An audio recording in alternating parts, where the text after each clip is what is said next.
Dear reader, allow me to introduce you to my book. Though it might at first appear like many books you've come across, it is far from ordinary. You may, therefore, have some misunderstandings about its nature. The story that awaits you has not been fully told. In fact, its conclusion is not yet known, even to myself.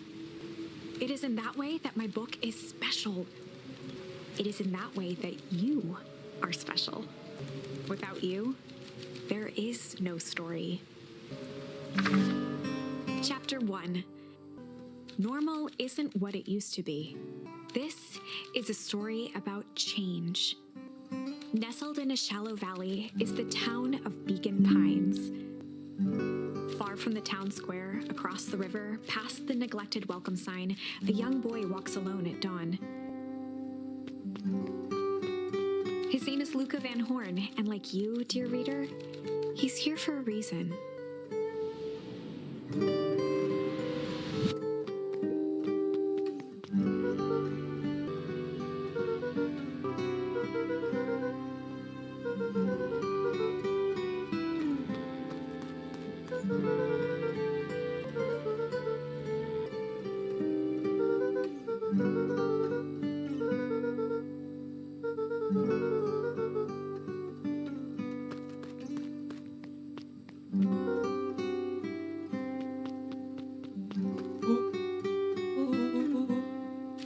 Was Luca's closest friend. He possessed many fine qualities, but subtlety was not one of them.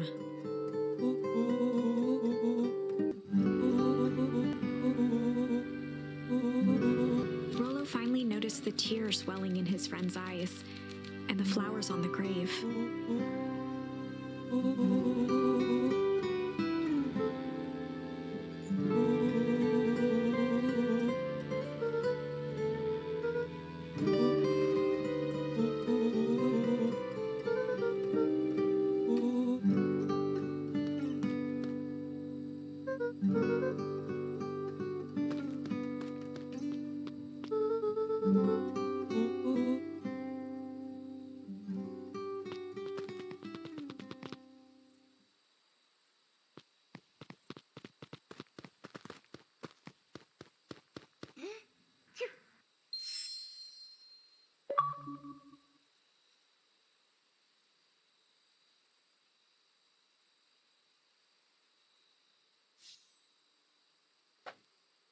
Wonderful!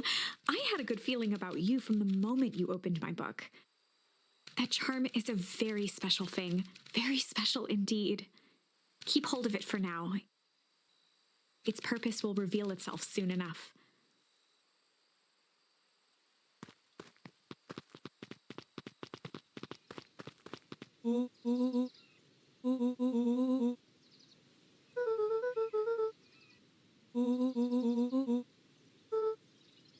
Rollo looked to the side suspiciously.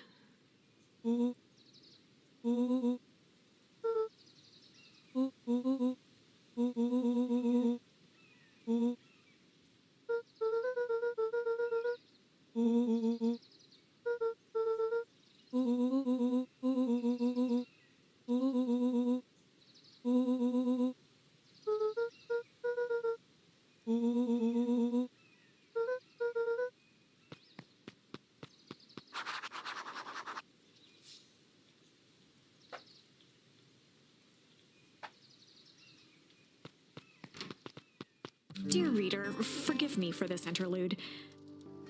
Remember that charm you found in the dandelion patch?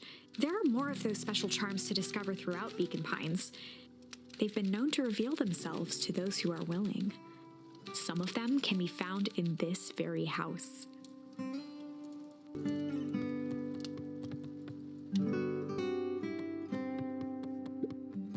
Gran had commandeered the upstairs closet when she moved in. Some things need shelter from a young boy's mischief, she said.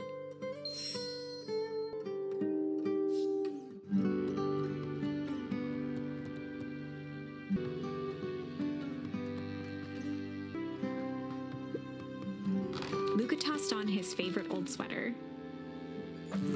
Even though it was the first day of summer, a chill still hung in the air.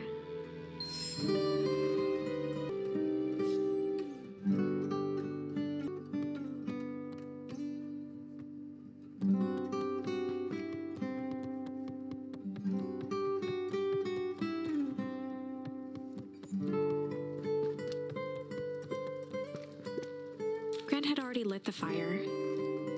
She kept a warm house.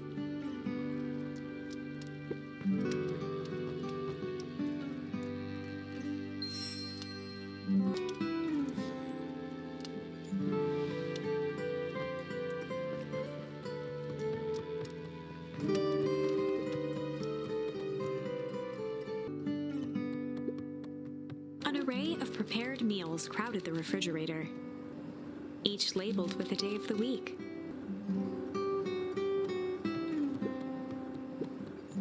A pair of dull scissors, a broken can opener, a mostly empty bottle of glue, and some loose string.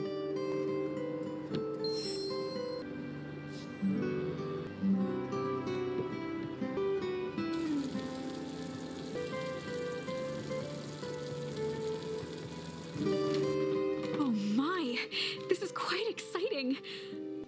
I am now certain that you are the one I've been waiting for all these years. You'll recall I was a bit coy regarding the use of charms earlier. Excuse me, I tend to have a flair for the dramatic.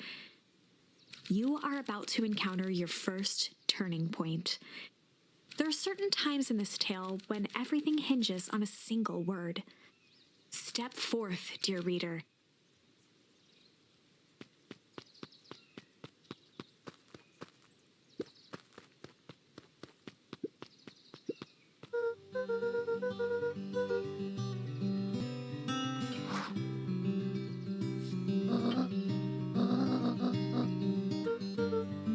The less Gran knew, the better for everyone involved.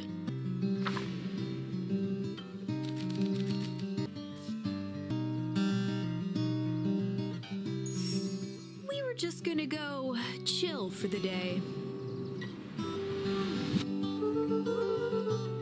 The best lies are built on truth.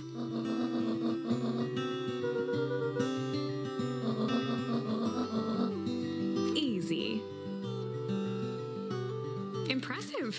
You've managed to navigate your first turning point without too much of a mess. That is the power of charms.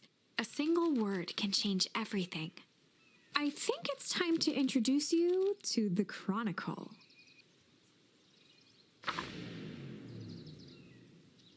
The Chronicle is a record of the decisions you've made. You can see the turning point which has been revealed.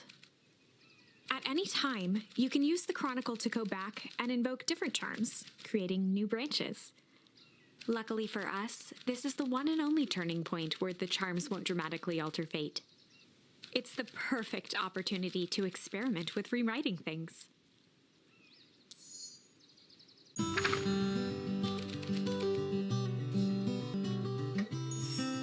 We were just gonna go chill for the day.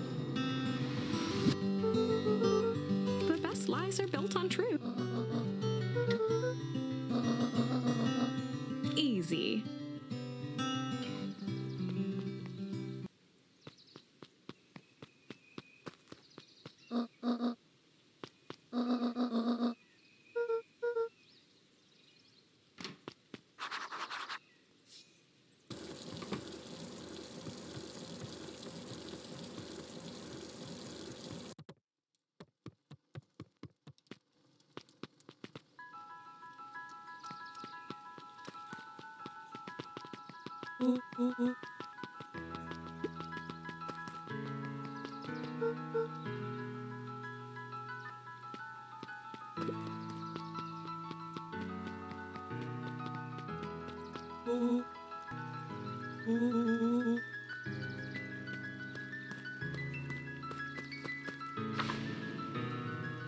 Chapter 2. Welcome to Beacon Pines. For many years, this valley had been a small mining outpost. It wasn't until Sharper Valentine built his fertilizer company that Beacon Pines was established. Over the next 30 years, the town had grown and prospered, until the foul harvest and his sudden death. In the 6 years since, everyone was simply trying to get by.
Luca looked up at the satellite dish.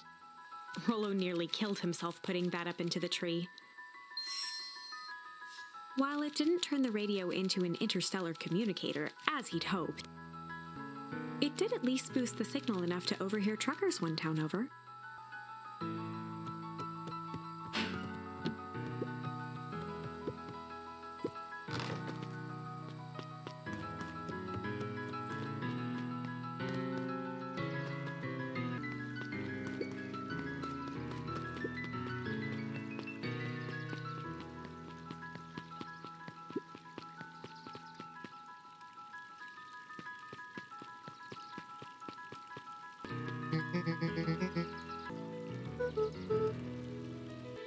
Oh, right.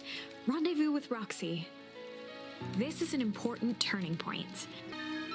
The first time where your charms will change the course of fate. And currently, we only have one suitable charm at our disposal. Have no fear, we can always return later using the Chronicle once we find more charms. Well, now I'm just rambling. Where were we?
Rollo froze as Roxy took a step toward him, cracking her knuckles. Luca knew he had one chance to save his friend from being dragged home.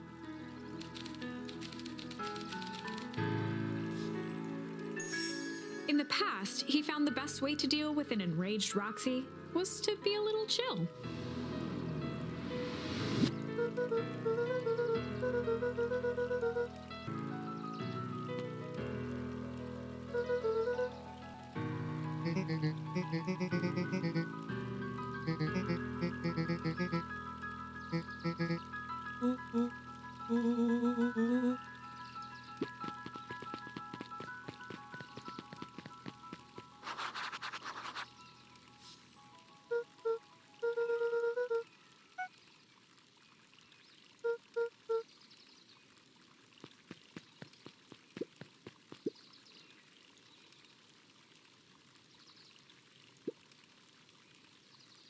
A bit much, if you ask me.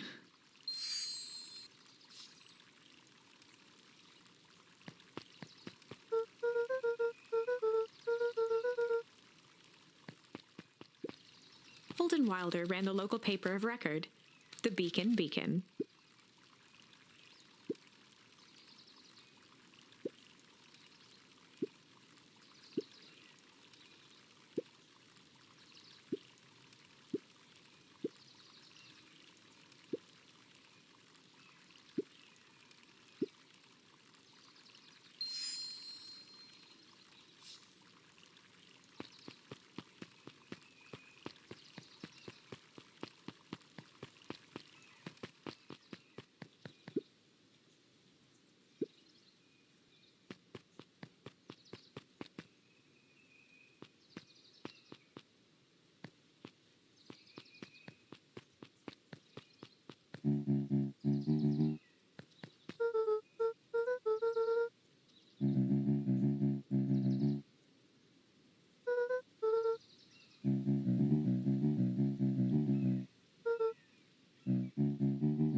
A promise Gran regretted the second it was made.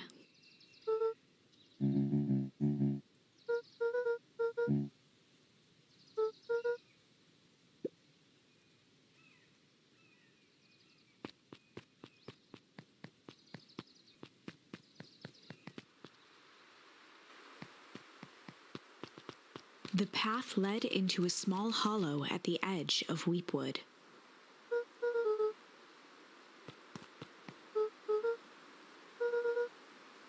The fence thrummed with a gentle electric buzz. Luca often asked himself what Rollo would do, so that he could rule out that option.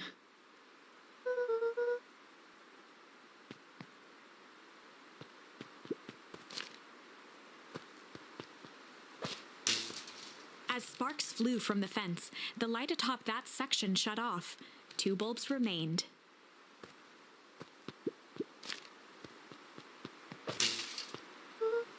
One more to go.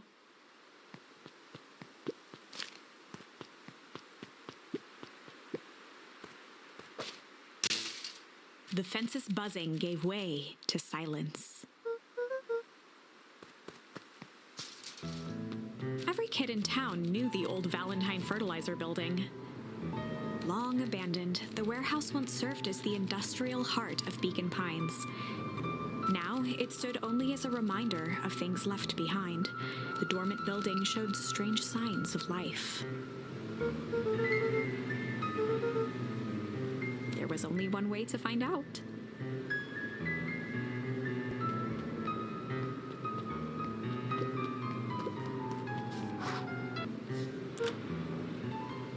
Luca thought he heard faint sounds coming from the other side of the door. He pressed his ear against the cold metal to hear better. The sound of footsteps grew louder.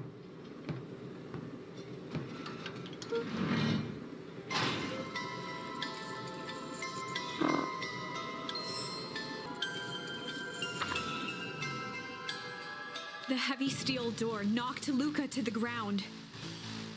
Disoriented, he looked up to see an imposing figure silhouetted in a green glow. It lunged toward him. He tried to scramble away, but felt a gloved hand latch onto his ankle.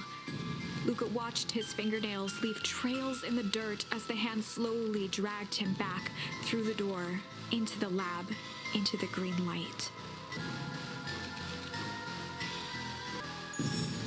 This is a story about change. It was far from the sort of change Luca imagined for himself, but change is, after all, a dangerous animal. The end? I probably should have warned you about this. There are many paths that our story can take. Most will end in tragedy, but don't let that discourage you. We will find the ending that this story deserves. I just know it. From here on out, a charm will have a check mark when it's been used to its full potential at a given turning point. Now, let's try something different.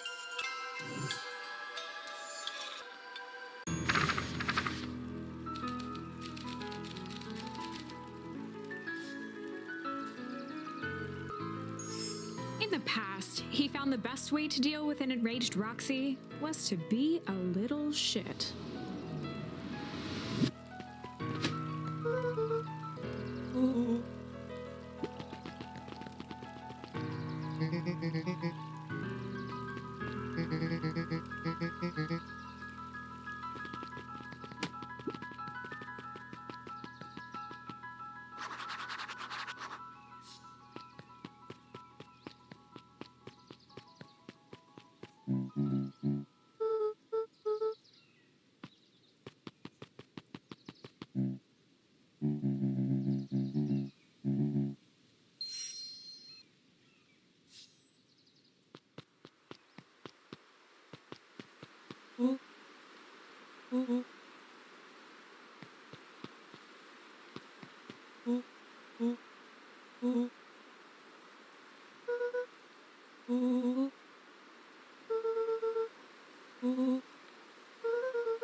As the glowing windows of the old warehouse came into view, Rollo began to bounce excitedly.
The boy sat petrified under the weight of the bag.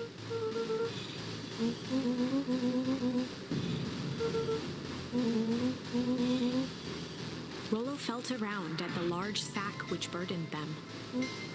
He snapped off a tag from just within a small zipper opening in the bag. Rollo held the badge up to a faint shaft of light within the dumpster.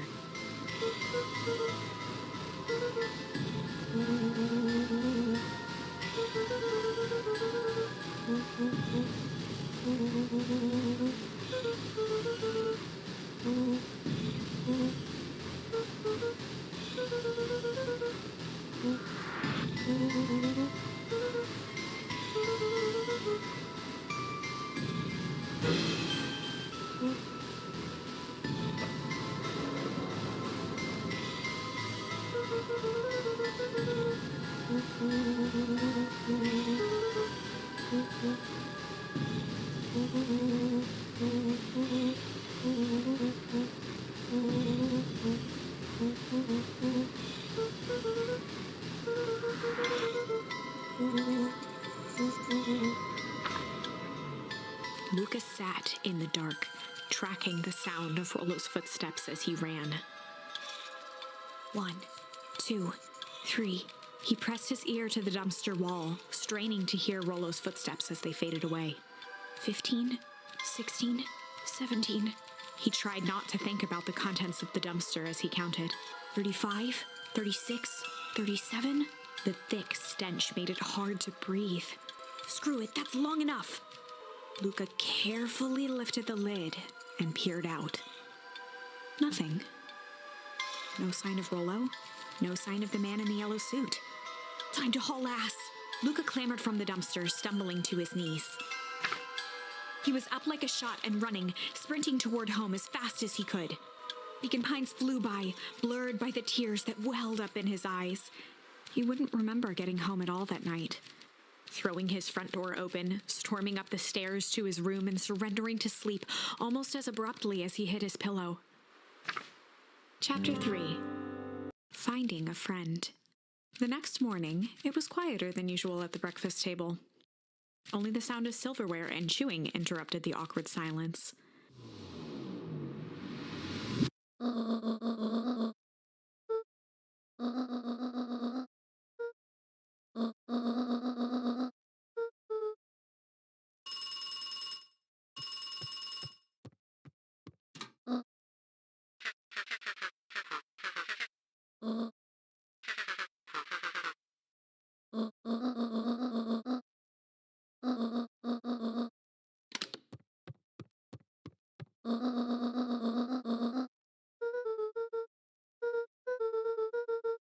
Gran's brow furrowed.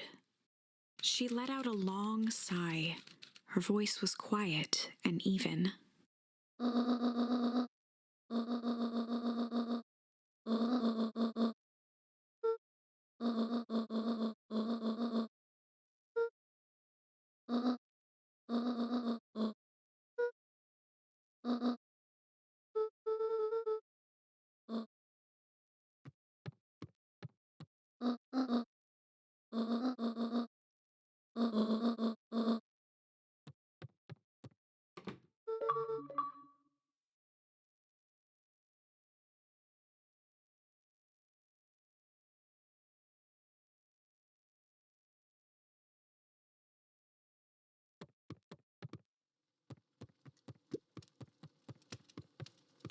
An eerie electronic sound echoed from Luca's bedroom.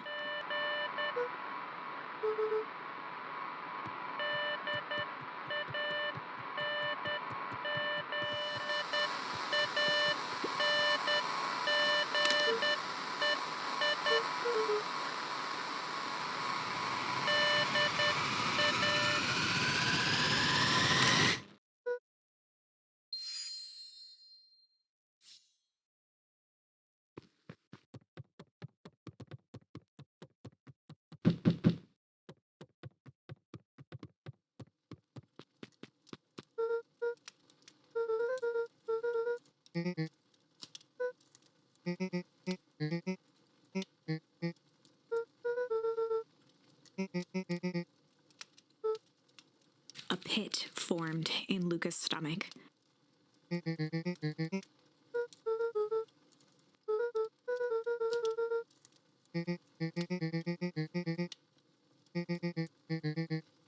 Luca's mouth felt dry.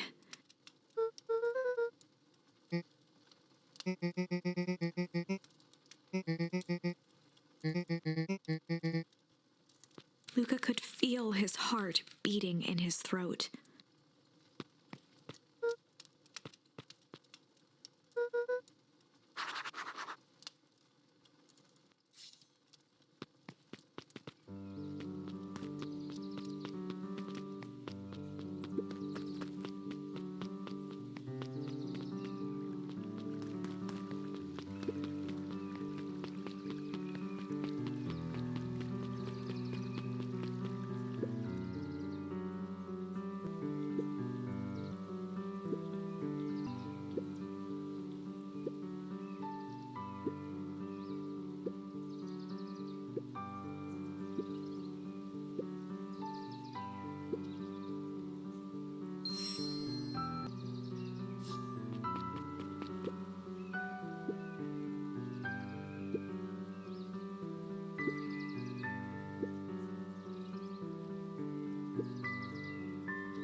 We all know Beacon Pines is a great town. What you may not know is great towns grow from mighty roots, and that is why you cannot tell the story of Beacon Pines without telling the story of one Sharper Valentine. Young Sharper's keen intellect and strong moral fiber led to a grand vision, a vision of a community dedicated to a better tomorrow. In his own words, a better tomorrow is within our grasp, but it requires a singular mind to harness it. Lucky for us, he decided to grow that vision here, in Beacon Pines. And how does one grow a better tomorrow? With fertilizer, of course. Valentine's Fertilizer Company became the lifeblood of a town yearning for purpose. But then tragedy struck, a scientific experiment gone wrong. An accident which took Sharper away from us far too soon. To this day, we struggle to pick up the pieces. But one foul harvest isn't enough to stop the people of Beacon Pines. The spirit of Sharper Valentine lives on. It lives in the hearts of everyone with a dream for a better tomorrow. Together, we will follow his example and grow a bountiful future. Paid for by the Valentine family and the Valentine Fertilizer Company Reverence Fund.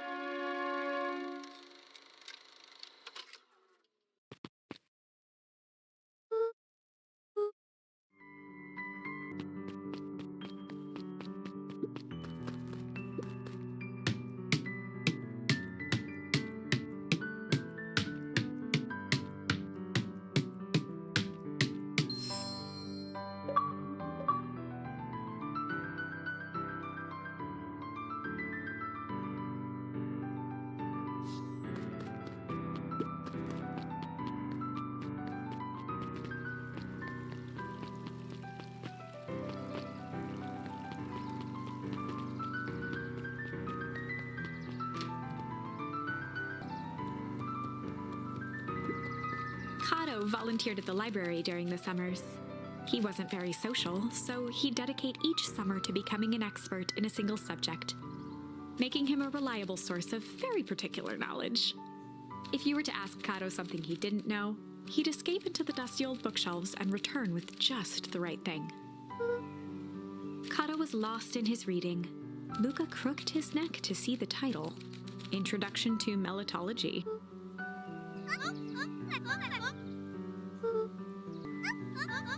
He gestured to the shelves.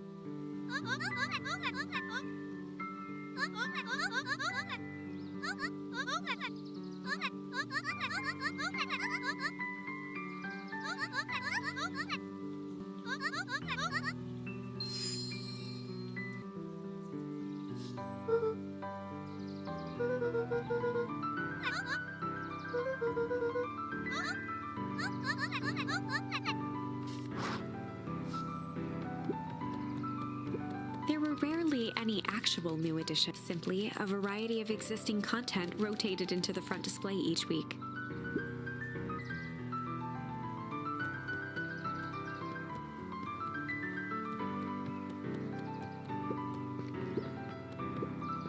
A peek behind the curtain, the methods and ruminations of Patrick C. Montesquieu, one of the greatest acting minds of our time, by Patrick C. Montesquieu. Sally Seashore's simple succulent sundries. Luca brushed off a smudge of dust. Or 30 recipes so easy you'll doubt it's even edible.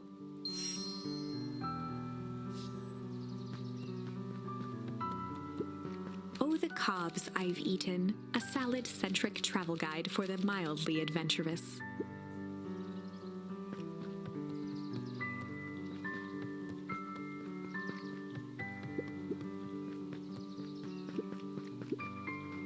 The entire top level of the library was devoted to comics, most of which were Hank Atomic and the myriad of lesser revered spin-offs.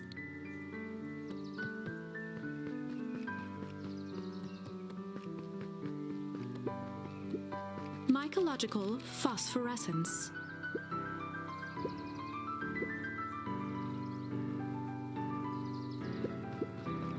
The bottom corner shelf was a dusty array of thick science books. Only one binding was clean enough to read: Cellular Biology and the Chemistry of Mitosis.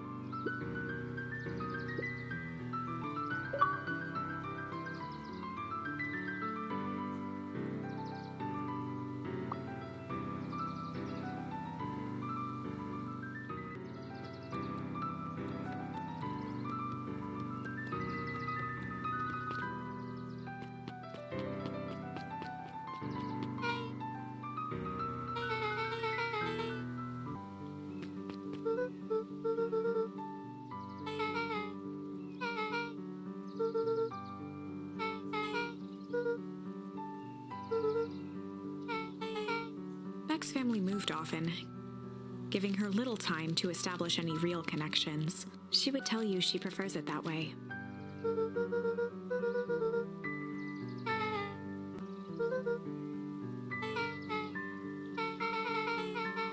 Luca shifted his feet uncomfortably.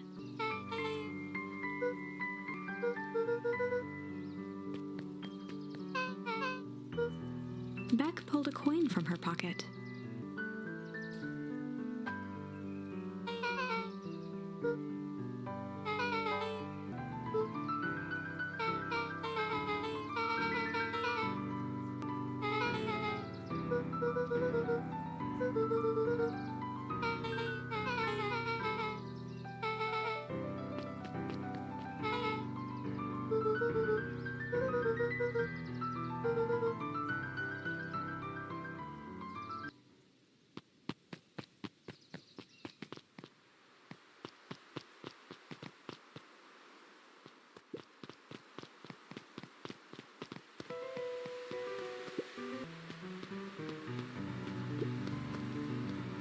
Luca felt a chill as he approached Beck. Her eyes were locked on the strange. The nearby grass was coated in a fine layer of frost.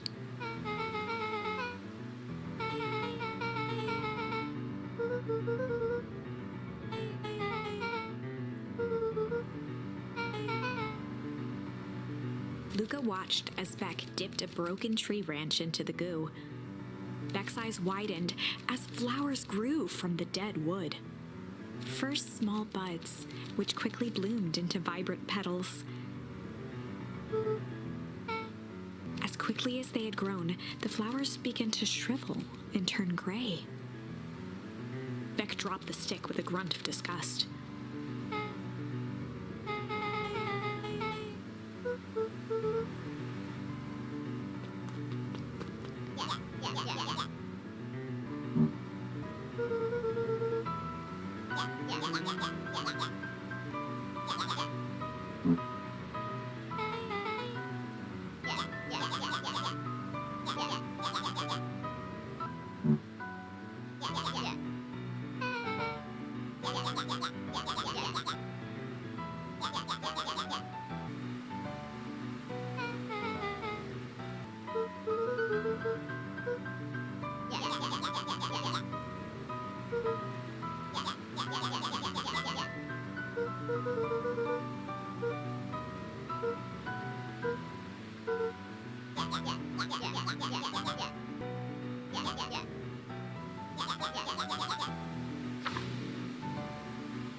Iggy took a step towards Luca, his sneer lit by the glowing puddle.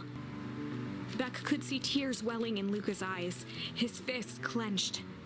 Some things about Beacon Pines were very different from the city, but a bully from a hayseed town is really no different from a city bully. Beck took a deep breath and thought,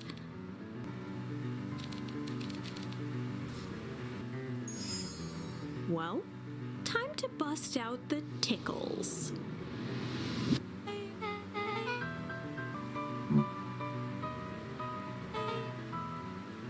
Beck lunged forward and began to tickle under Tish's arms.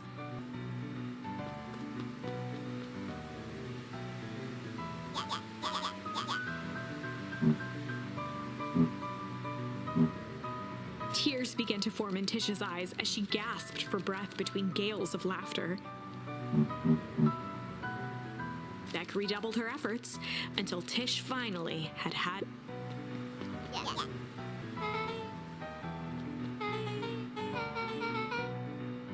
Iggy's eyes darted around, a realization dawning on his face that he was now outnumbered.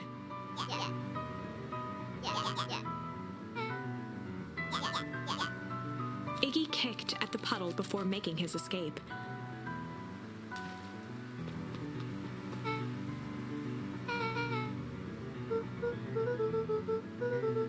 Beck shook the ooze out of her hair as best as she could.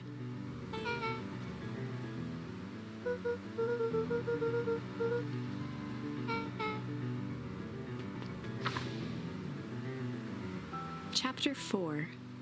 The Best Policy. Luca paused for a moment, catching his breath. He'd only just met Beck, and somehow he already managed to drag her into this mess. Hopefully he could make it up to her. But finding Rollo was his primary concern.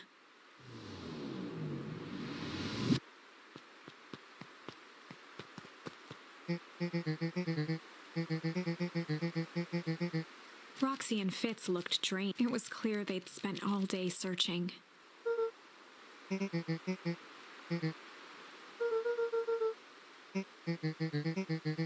Roxy's temper could often be dismissed as the impatience of an older sibling, but this was the most intense Luca had ever seen her. Her eyes were wild and unfocused, looking straight through Luca. In a torrent of rambled words and tears, Luca broke down.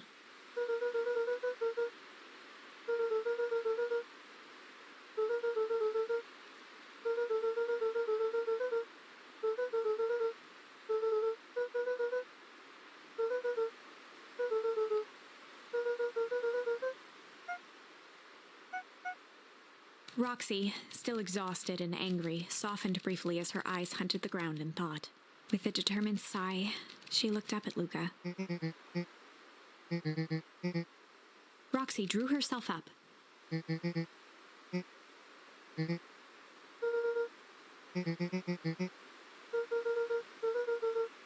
Roxy tried to think of the safest place to send Luca.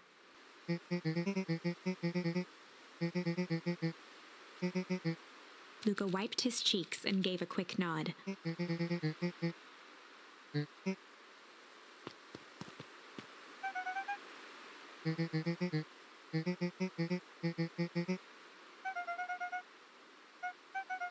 Looking into the puddle, Roxy rubbed her arms to warm up.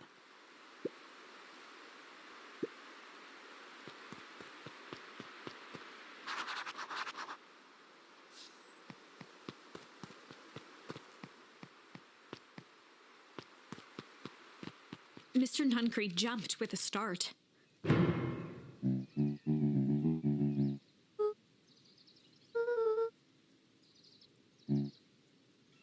Luca motioned to the phone booth.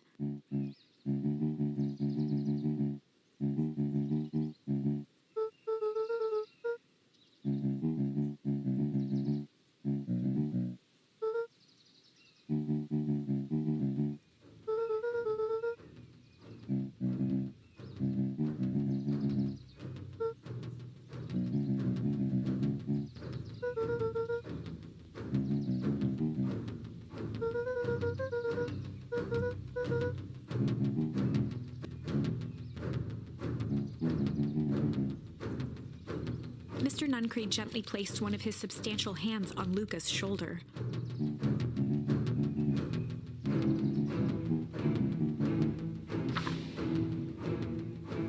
Luca peered up at Mr. Nuncreed. Kind eyes warmed a stern face. There was a deeper emotion hiding beneath it all. It was subtle, but Luca could sense something eating away at him. There was a shame lurking behind those eyes. A deep sigh. If Mr. Nuncreed was that worried about Rollo, maybe he could help.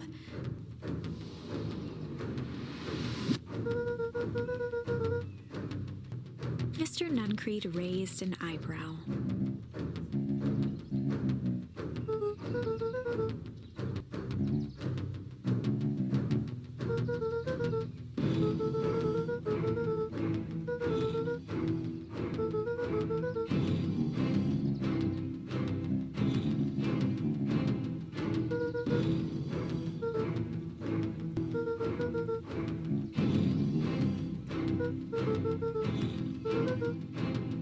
Mr. Nuncreed's shoulders slumped. A deep sigh bellowed from his chest. Luca attempted to take a step back, but Nuncreed's hand clamped down on his shoulder.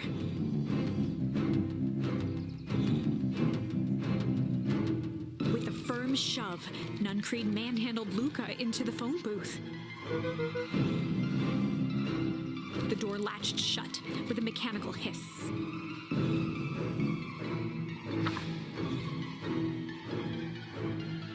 As Luca pounded the glass, the floor dropped from under his feet.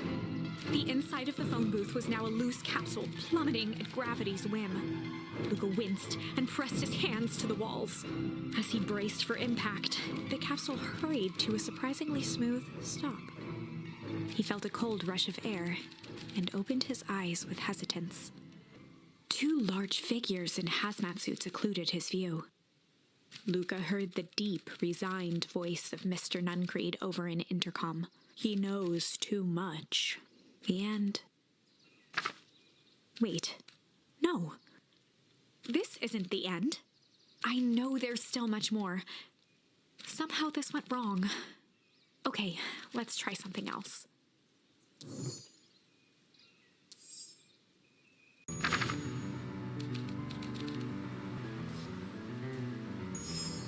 Well, time to bust out the strange.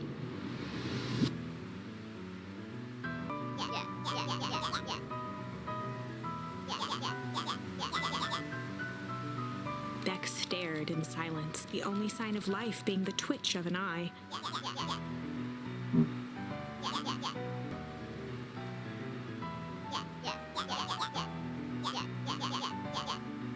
At the sight of Iggy taunting Beck, something in Luca snapped. Iggy's smirk shifted to a look of shock as Luca launched himself into his stomach. Iggy's clothes were drenched in the glowing ooze. Iggy's voice began to slur as he struggled to get up.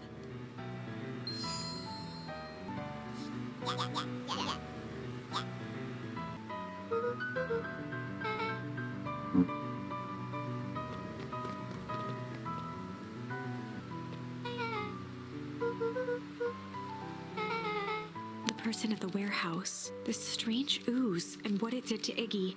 Was Rollo caught up in all of this?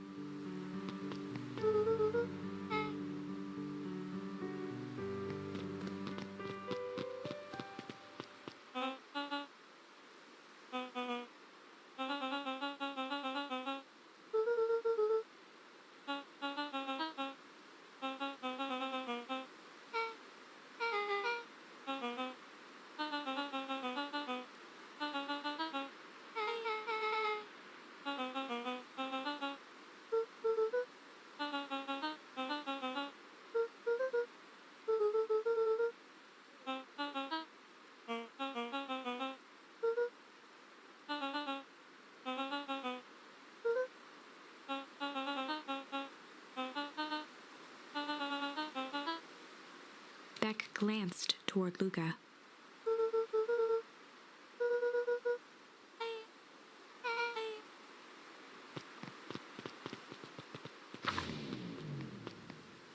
Rollo was safe. A wave of relief washed over Luca, which was quickly replaced by a sense of dread. Gran is going to kill me. If he hurried, he might just make it home before sundown. Chapter 4. Our harvest awaits. Luca took a deep breath and gingerly opened the door, steeling himself for Gran's wrath.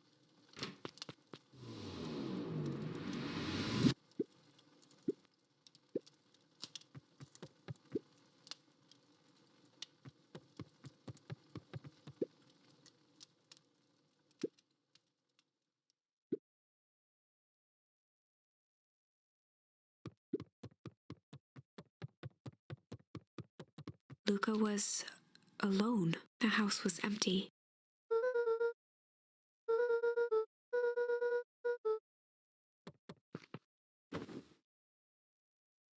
Luca was sitting by the pond, listening to small waves lap against a rock.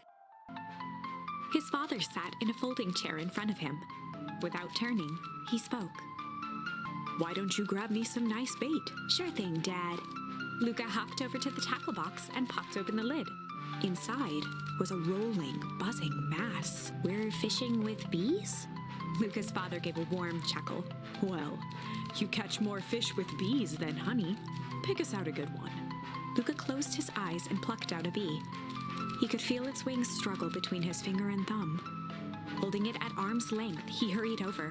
His father deftly baited the hook and examined his work. "Interesting choice. With a practiced flick of the wrist, the line buzzed in a graceful arc. The water accepted it without a splash or ripple. The wrong choice, but I respect it.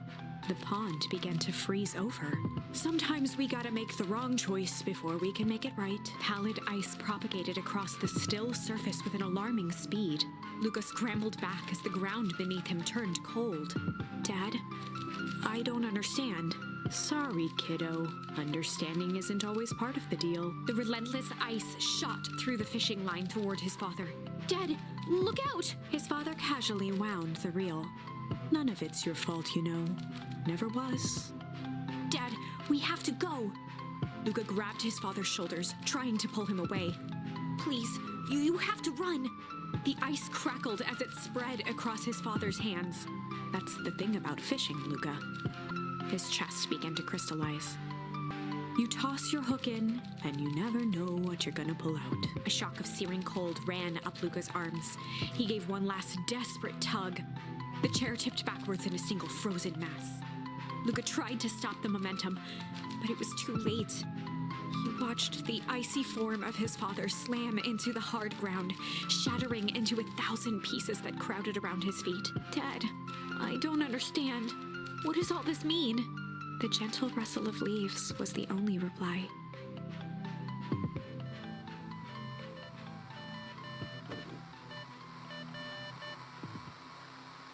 Luca's eyes struggled to focus on the walkie-talkie.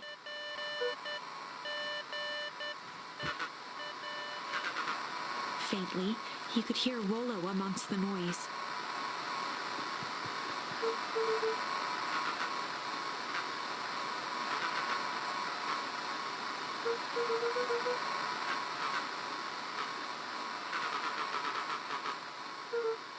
Rollo's voice was coming through more clearly now, but some words were still just...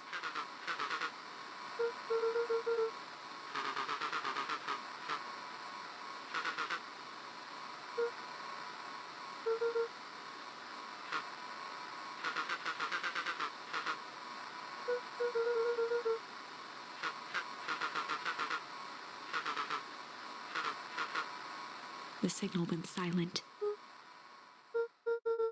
Luca held still, waiting for a response, his pounding heartbeat marking the passage of time. Rollo's voice began to fade.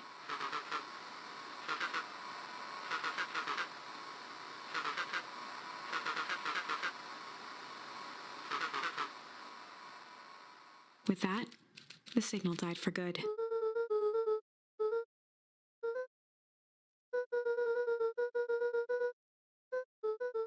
Luca grabbed the walkie-talkie and sprinted to the treehouse.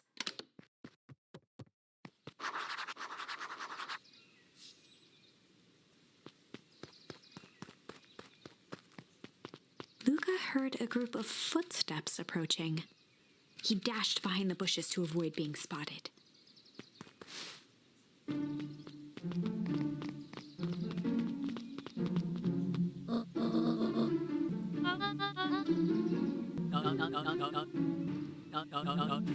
Mr. Tolliver paused, shifting his eyes to one side.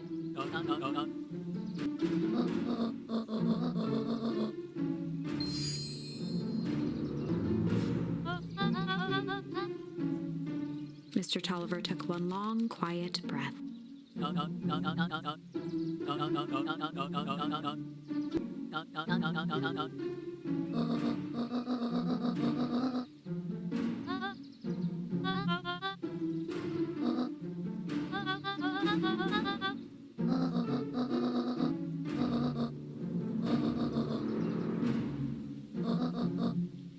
The three shared a determined look.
Luca could only see a cloaked shape behind the rocket. He strained to hear as a muffled voice. Fear gripped Luca's throat.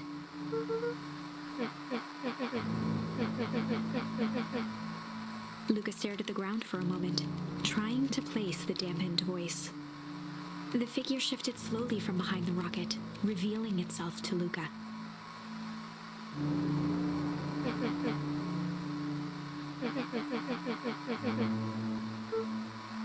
Luca reached over empathetically.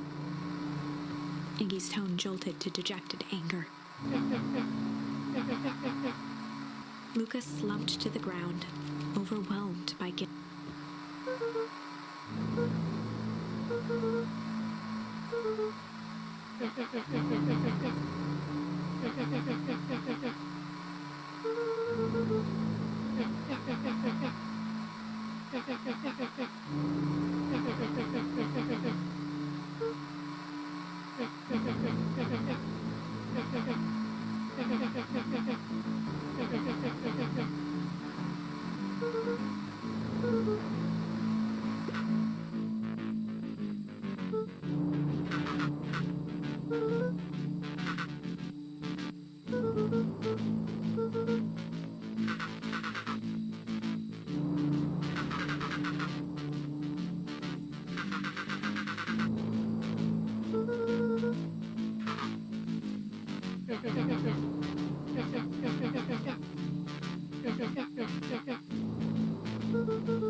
Iggy slumped to his knees.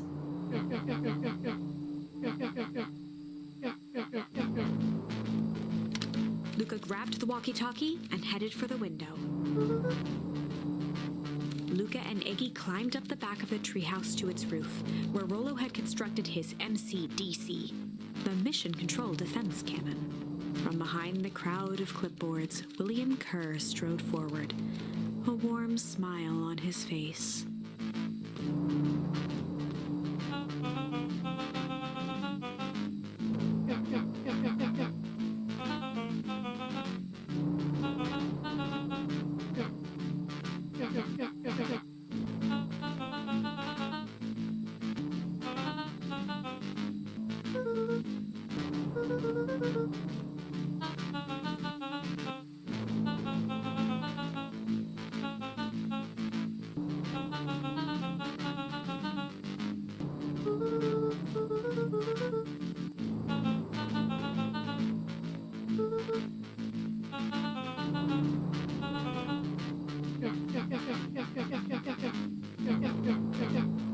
Kerr's smile faltered.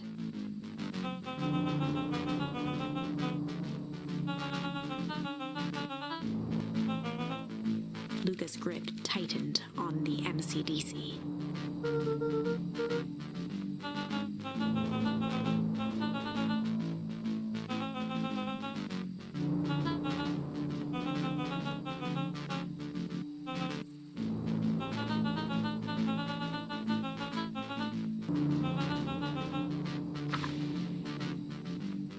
Luca's mind raced. He was caught in a trap. What do you do when there's no hope? Iggy wiped his cheeks with a sleeve. What are you gonna do, Luca?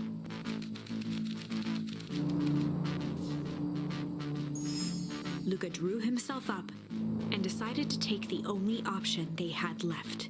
He swung the mission control defense cannon around, aiming it confidently at the smirking face of William Kerr.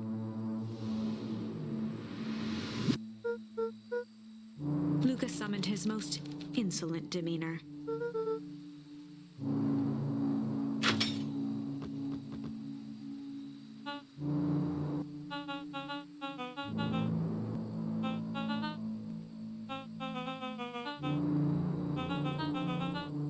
Kerr turned his back on the two boys. With a nonchalant wave of the hand, he made his exit. As the clipboards began to slowly advance on the treehouse, Luca looked to Iggy with resignation in his eyes. The end. That escalated quickly. Maybe discretion was the better part of valor here. Let's put a pin in this for now.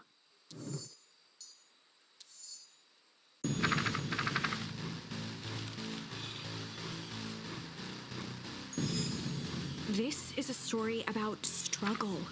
Luca could hear a machine humming somewhere nearby. He felt around wildly, searching for something, anything that could help. His hands found a hard object, maybe a tile. He yanked it free, lifting the cold stone. Let me go! Luca swung the tile as hard as he could at the shape that still held fast to his leg. He heard the crack of glass as the stone hit the assailant's mask. With a muffled yelp, the hand let go. Luca was free and scrambled to the door. He never looked back once on the long run home. Chapter 3. Everything's fine. The next morning, it was quieter than usual at the breakfast table. Only the sound of silverware and chewing interrupted the awkward silence.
At his counter, Hiram Tolliver was meticulously shining apples.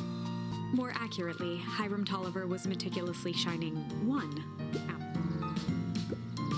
With a yelp, Mr. Tolliver fumbled the apple, flailing at the air as it fell.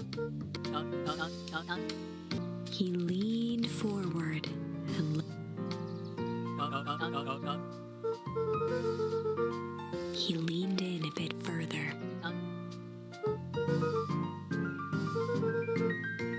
Mr. Tolliver leaned back, speaking loud enough for anyone to hear.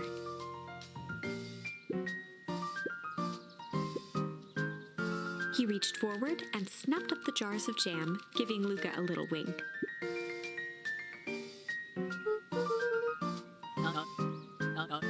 He leaned in for a final whisper.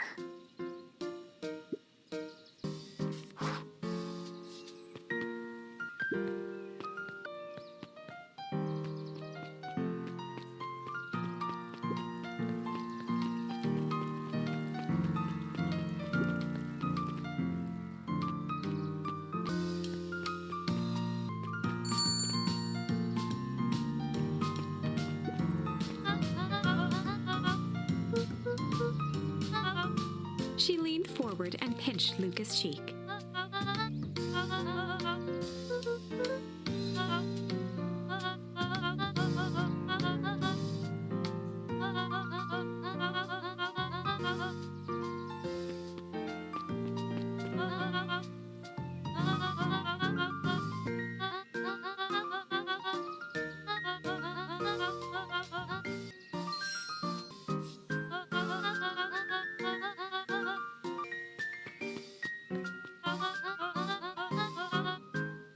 Luca shifted the basket uncomfortably. Mrs. Fratelli lifted the cloth and inspected the jam. She carefully lifted out her jars of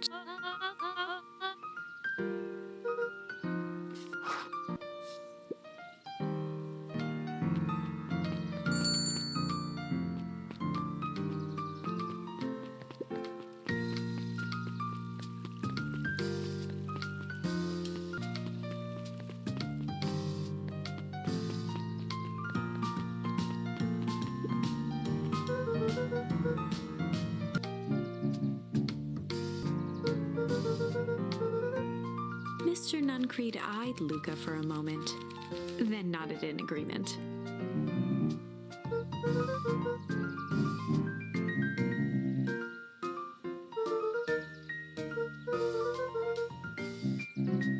Nuncreed snatched the basket from Luca.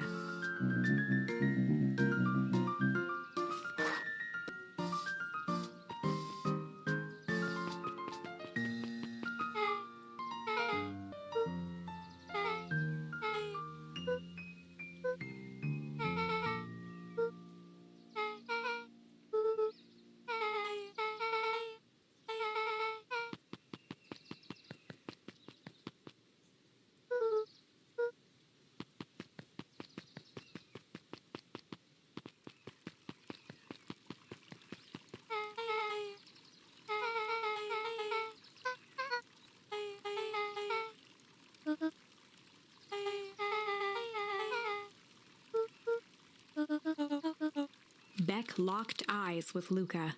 The look on her face was equal parts expectant and desperate. Beck gave Luca a quick nudge.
took a long breath, then gave a firm nod.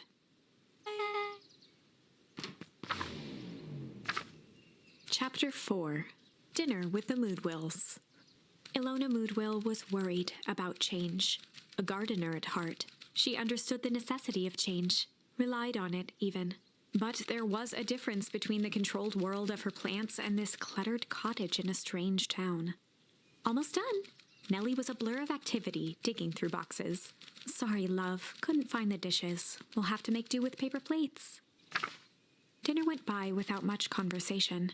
As she watched Beck and Luca finish up their pizza, Ilona let herself relax into the chair. The things she cared about were still here.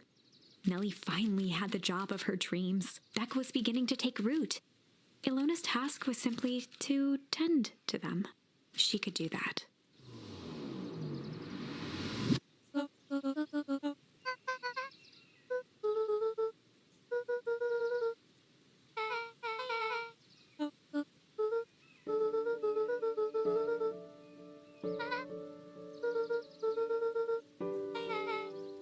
Luca's eyes were fixed to his plate, pushing a chunk of pineapple around with his finger. Nellie was the one who eventually broke the silence.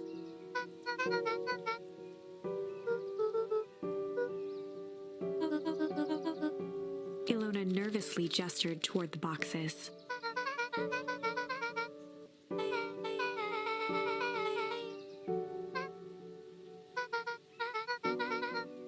Luca wiped his face with his sleeve.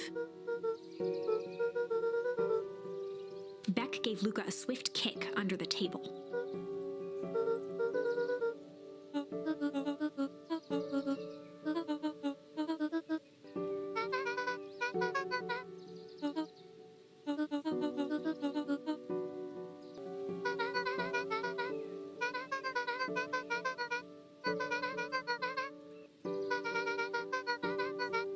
Luca glanced over to Beck. She seemed to be holding her breath.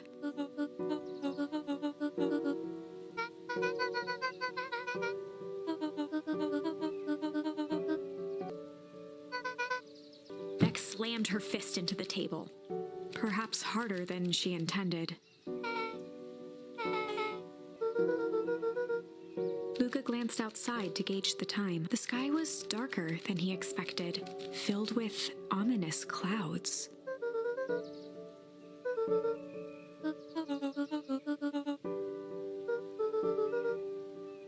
Luca wiped his mouth one last time with his napkin and started to get up.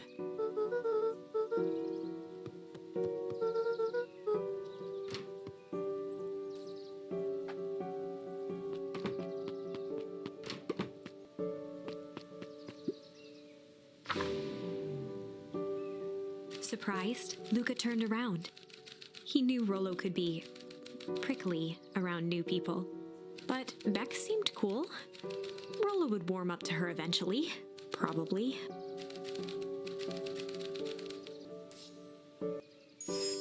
Luca began to respond, but the sky answered for him as the clouds above began to rumble with ominous thunder.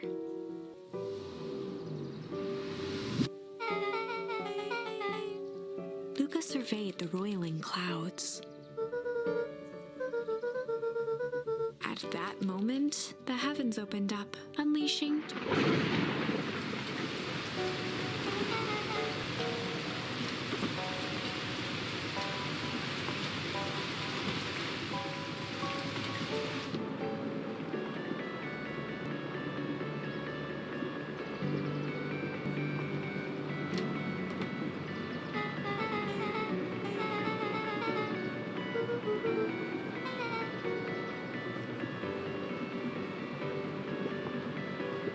Luca bent down to examine the bouquet of wilting flowers. Judging by the odor, they were well past their prime.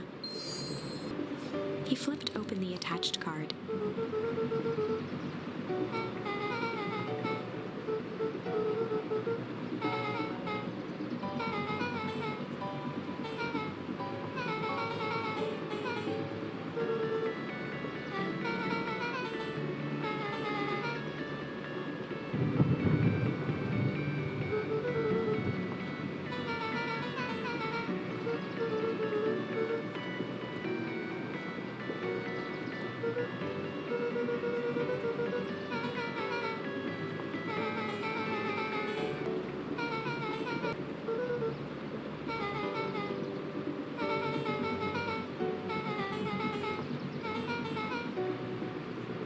flicked at one of the toggles.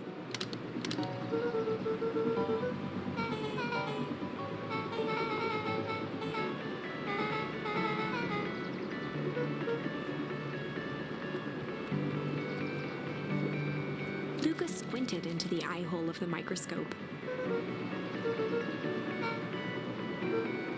Luca adjusted the slide with his fingers to get a better look.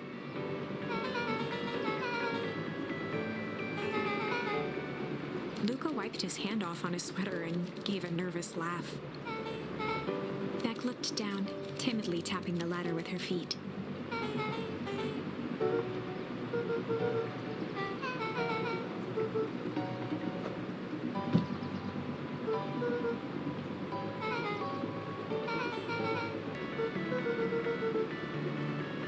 Beck took a moment to watch the rivulets of water running down the window.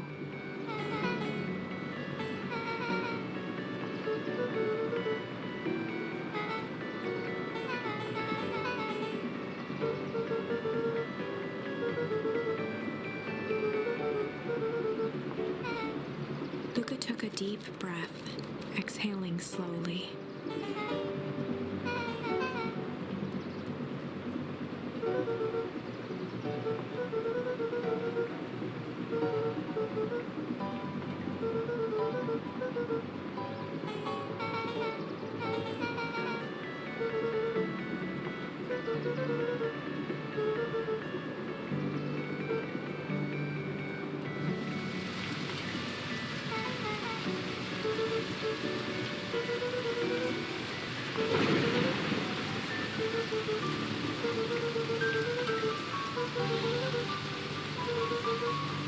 Luca let out a feral scream that echoed into the night.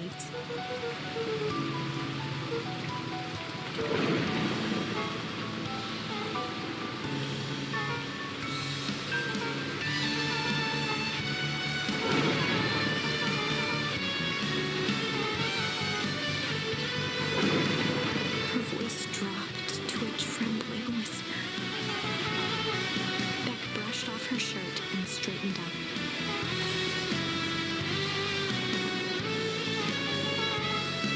As abruptly as it began, the storm abated.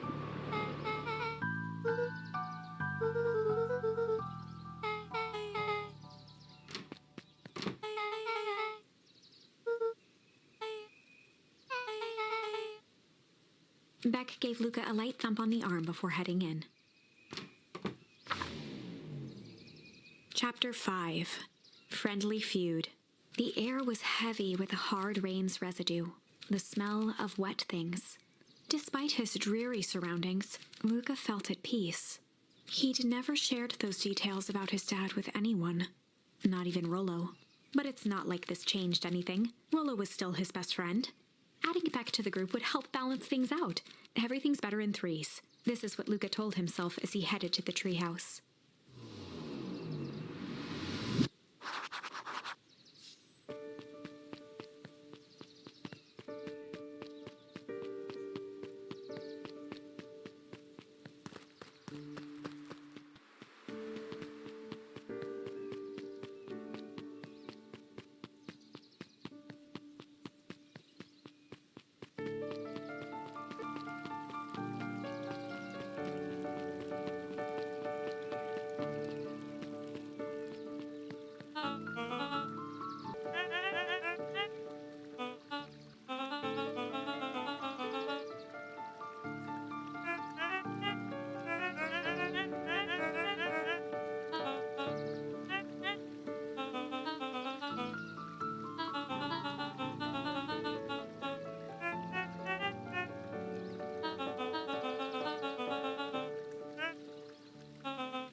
Luca had only ever heard him speak in this stiff yet gentle tone a few times. And it always meant one thing.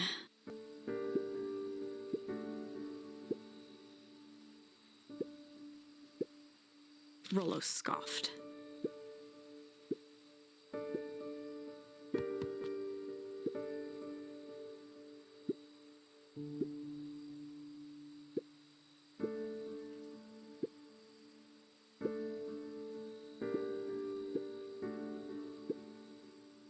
Luca stumbled on his words, knowing he'd said too much.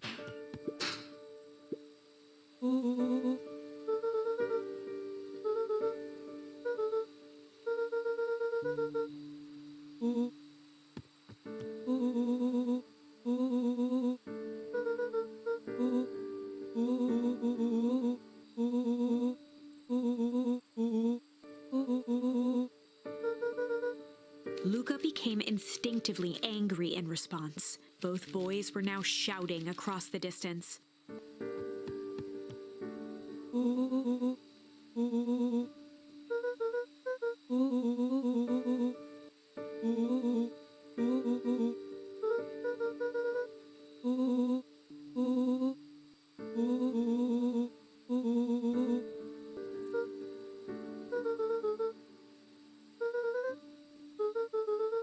Rollo's tone changed to a calm, yet more intense anger.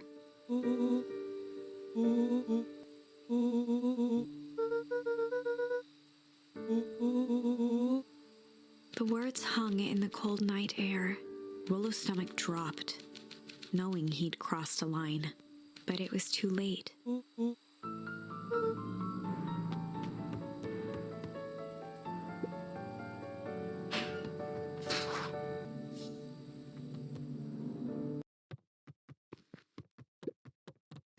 Luca dug through his old stuff, not even sure what he was looking for.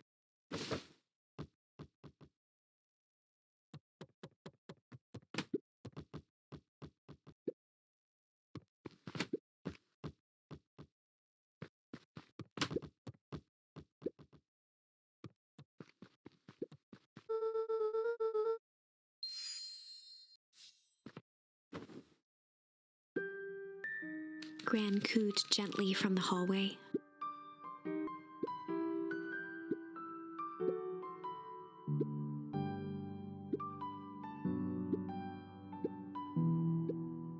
Luca just wanted to be alone. He waited to hear the sound of the front door closing.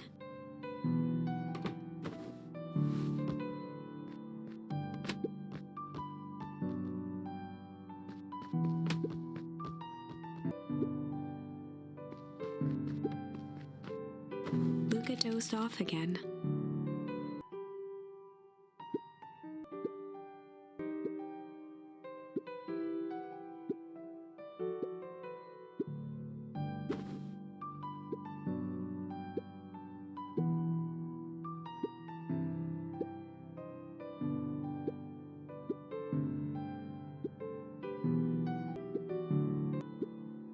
Luca still couldn't bring himself to go out. Besides, if he ran into Rollo, he'd have to actually confront the situation.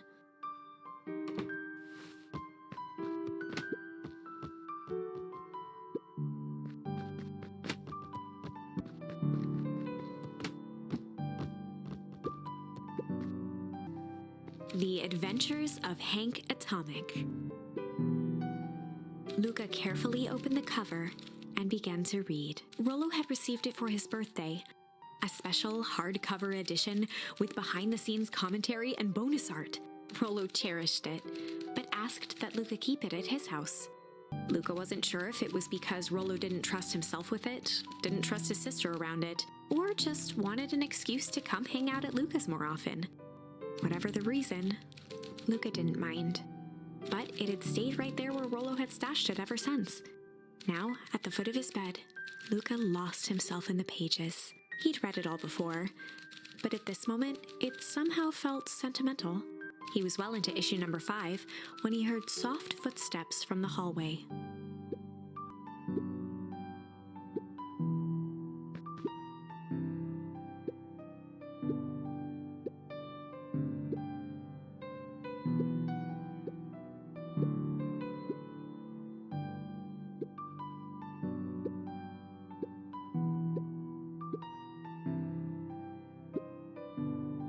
Without realizing it, Luca had pouted away the entire afternoon. He once again felt the weight of it all and allowed his weary eyes to close. Luca stood in a vast black expanse. He looked up at his father standing beside him. Walt was working a straw at the bottom of a fountain glass, trying to collect the last bits of milkshake. Dad, where are we? Taking a final loud gurgling sip, his father peered up from the glass. He jangled the straw playfully with a warm smile, then lifted the empty glass as if to point into the darkness. The source? Luca's eyes followed his father's gesture. In an instant, he was sitting in front of a blazing campfire. Across from him sat a large figure in a yellow hazmat suit. The figure's voice was a scratchy echo. Well, if it isn't the man of the... Make yourself comfortable. Luca held his shivering hands over the flame to warm himself. It doesn't work that way here. Their yellow-gloved hand pointed to the base of the flame. It's a cold flame. See? Luca peered at the base of the fire. It wasn't wood that was burning. It was Beacon Pines itself. Tiny buildings, freezing and crumbling as they were consumed by flame. Luca could see small shadows moving in the burning city. People. Luca leapt to his feet. We've got to help them! The figure gave a dismissive wave of their hand. Why waste energy helping people who can't even help themselves? The figure bent down to examine the panicked crowd as they desperately tried to stop them. They only care about what's right in front of them. Not like us. Luca's voice was a trembling whisper. Us? The figure slowly stood up, grabbing its helmet with both hands. With a jolt and a twist, the suit emitted a gasp.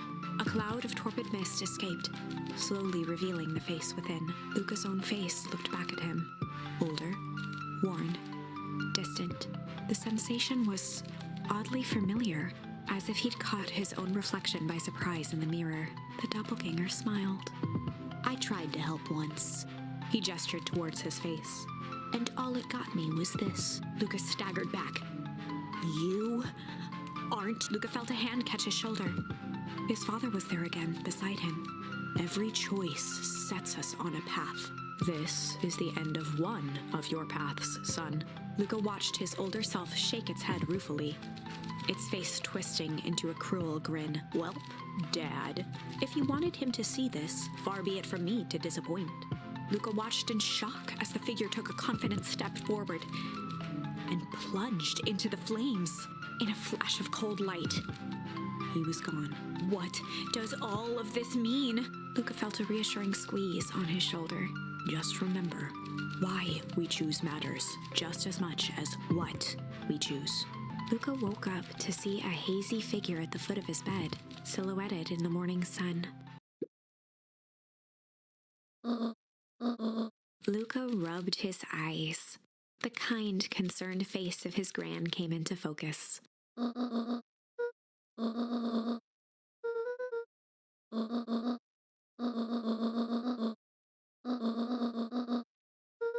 Gran silenced Luca with a gentle pat on the leg.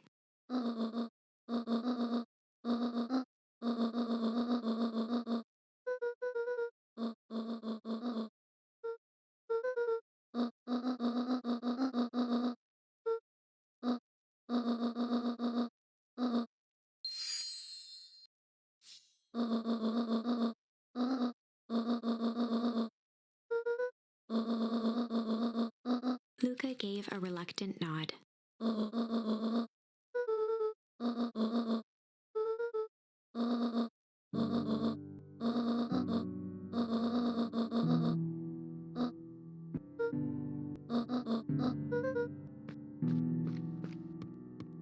Luca took a deep breath.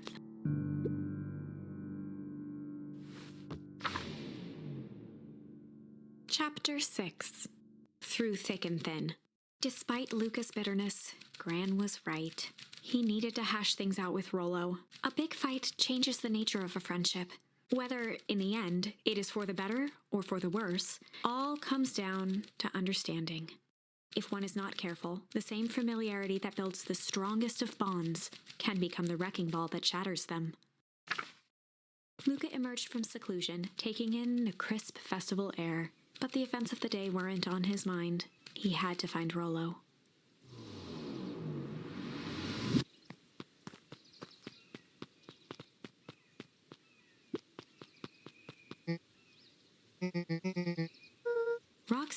rolled her eyes, shaking her head.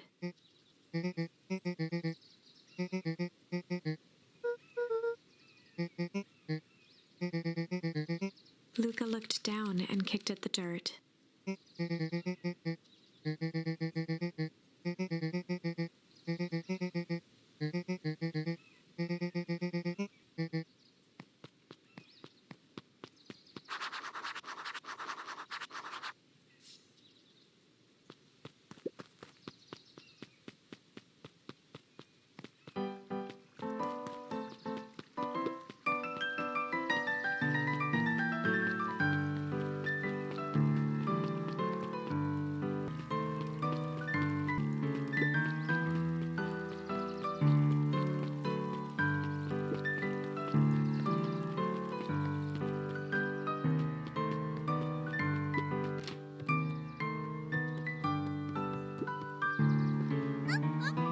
Kato's eyes lit with excitement.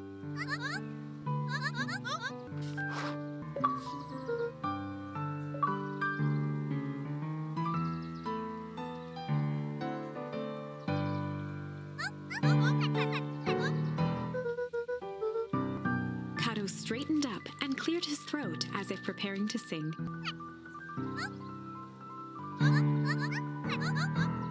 Kato stared at Luca eagerly.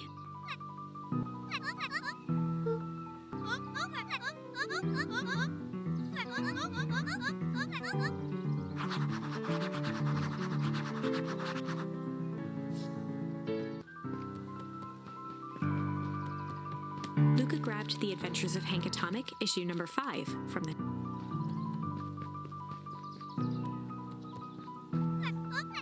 Kato removed his book from the desk and replaced it with Luca's, turning on the lamp. As he slid the book under the purple light, 2 words glowed. The Adventures of Hank Atomic, issue 5. Luca clicked his tongue with recognition.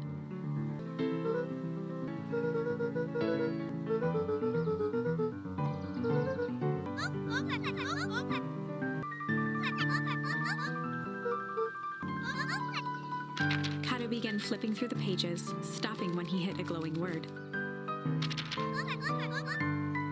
He continued flipping.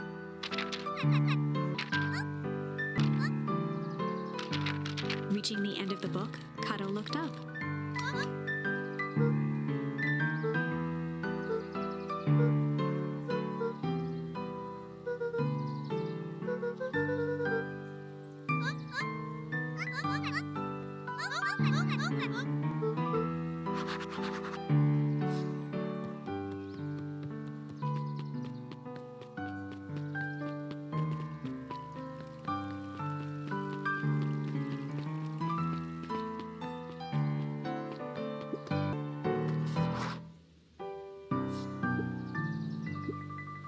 Before Luca could finish his sentence, Griffin handed him a corn dog.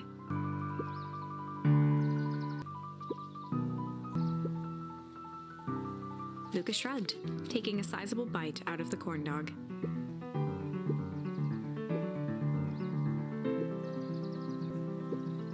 Luca tongued at his cheeks, feeling something rough between his teeth. He reached into his mouth and pulled out a slip of paper. He shook off the bits of corn dog to read the slip. Luca finished off the remainder of the corn dog.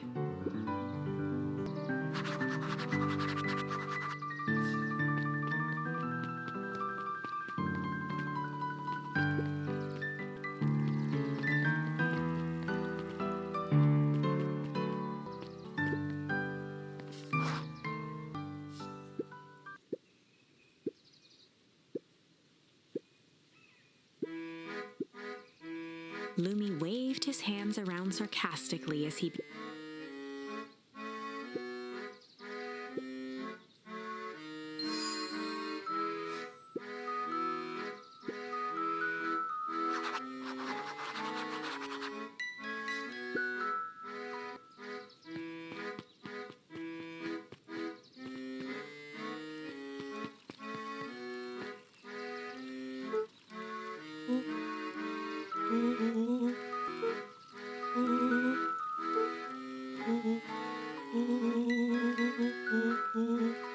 Rollo sheepishly handed Luca the balloons.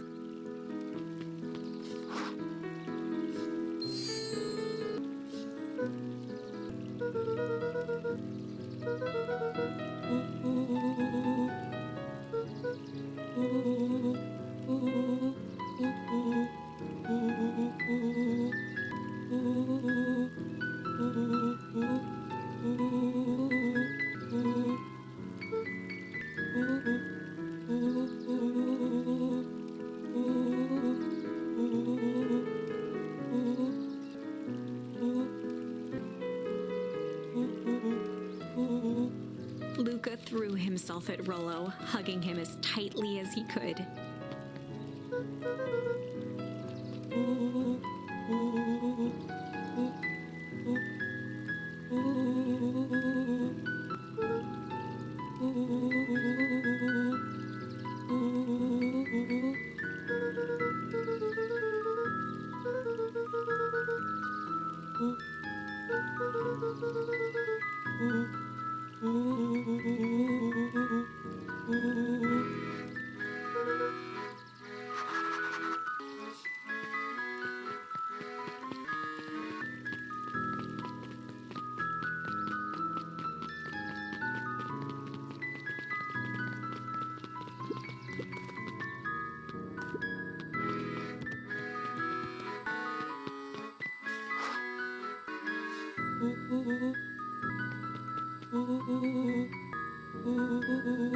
Rollo handed Luca an unopened letter.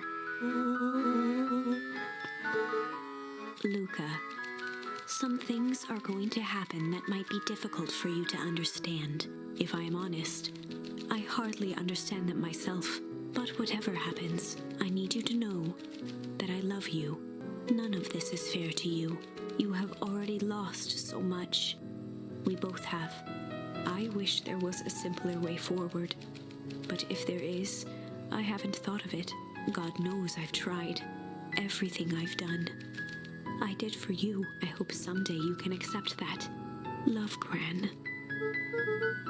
Luca folded the paper into his pocket and headed up the ladder.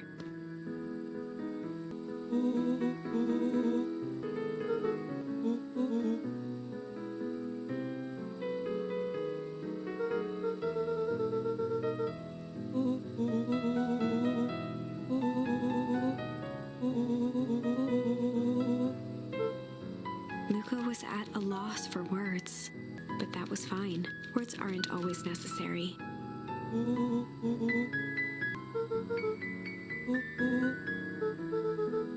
Sadly, this was untrue. A distant rumble shook the treehouse. It was not fireworks. It was something the boys couldn't possibly comprehend. Something as old and cruel as time itself.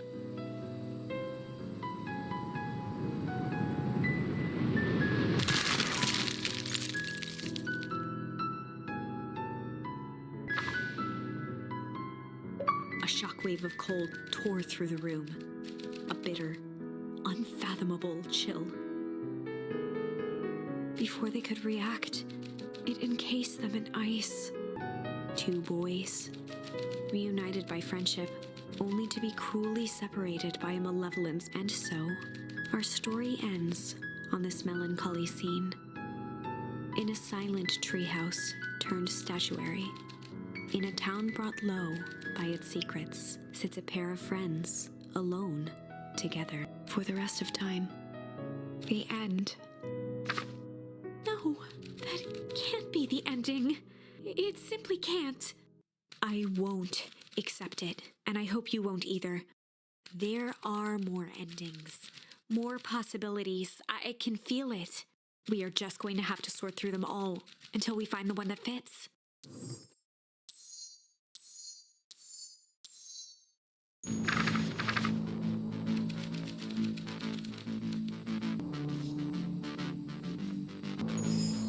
Luca drew himself up and decided to take the only option they had left: flight.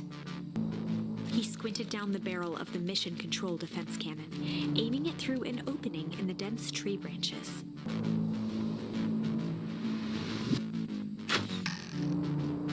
up with surprise as it struck true and taut.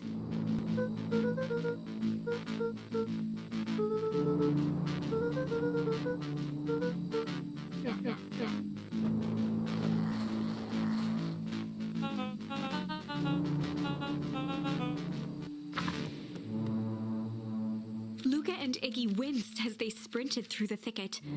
The branches clawed at them, reluctant to give passage. After what felt like a marathon, Luca stopped in his tracks as they reached the clearing. "What the?" That was all he was able to say before Iggy slammed into his back. The boys tumbled down a steep decline and crashed with a wheezing thud on a surface as hard as ice. In fact, it was ice. Chapter 5. Signs. They stood silently, catching their breath. The sky was like sapphire. With each breath, a plume of steam escaped from Luca's lungs. "Let's keep moving." Luca pulled Iggy to his feet as they gazed across a snowy terrain.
The boys stared in disbelief at the sign that now clearly read, "Welcome to Beacon Pines."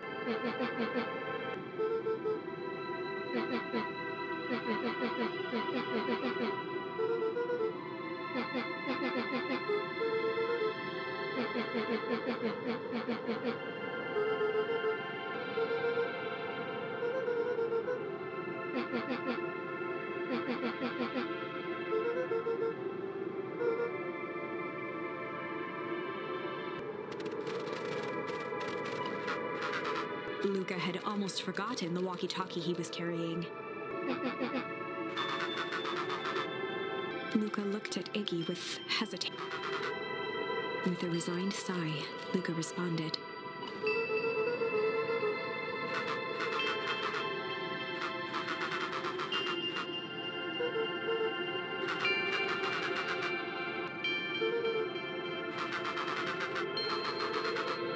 Luca winced, shoving the walkie-talkie back into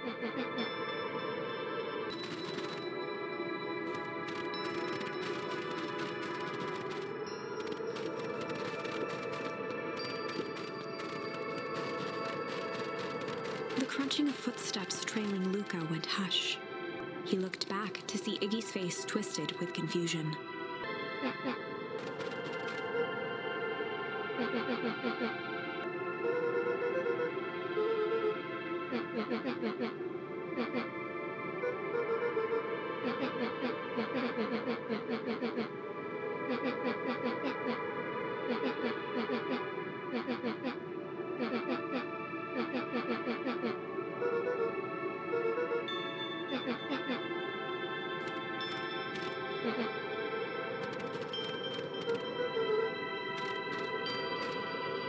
Luca peered upward at the darkening sky.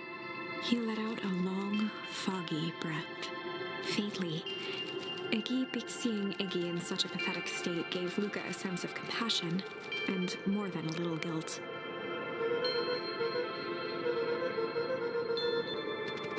Luca allowed himself to collapse next to Iggy. The boys huddled together for warmth and comfort. If not for exhaustion, their minds would be racing, trying to make sense of the events of the day. As it was, all they had energy for was to sit in silence, numb.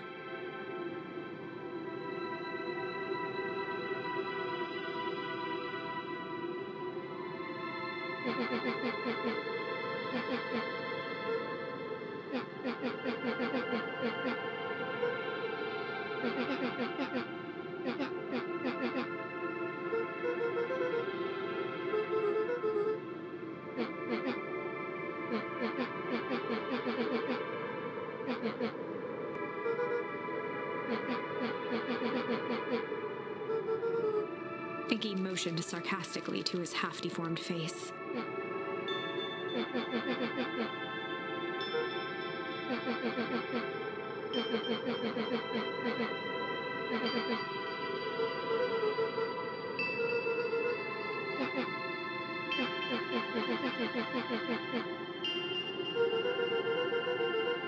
Iggy shrugged.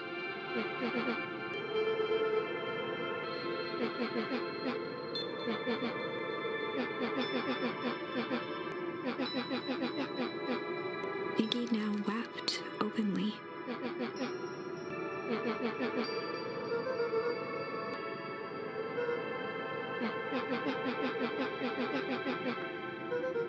He wiped his nose with a sleeve.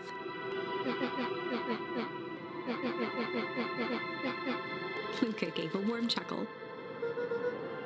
Iggy cleared his throat as he wiped his eyes.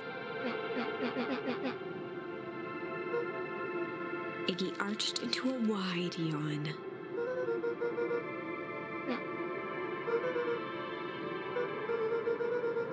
Luca's eyelids began to slowly drift shut.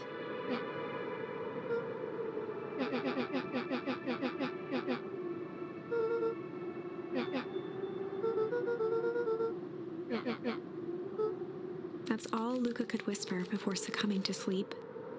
Iggy snuggled in some more.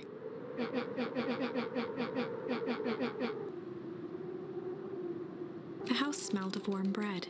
Luca was playing with toy blocks on the living room rug. He looked up to see his parents on the couch. His mother held his father's head in her lap. She idly stroked his hair while humming a song. A voice behind Luca spoke. "This is how you remember them, huh?" Luca turned to see his own face.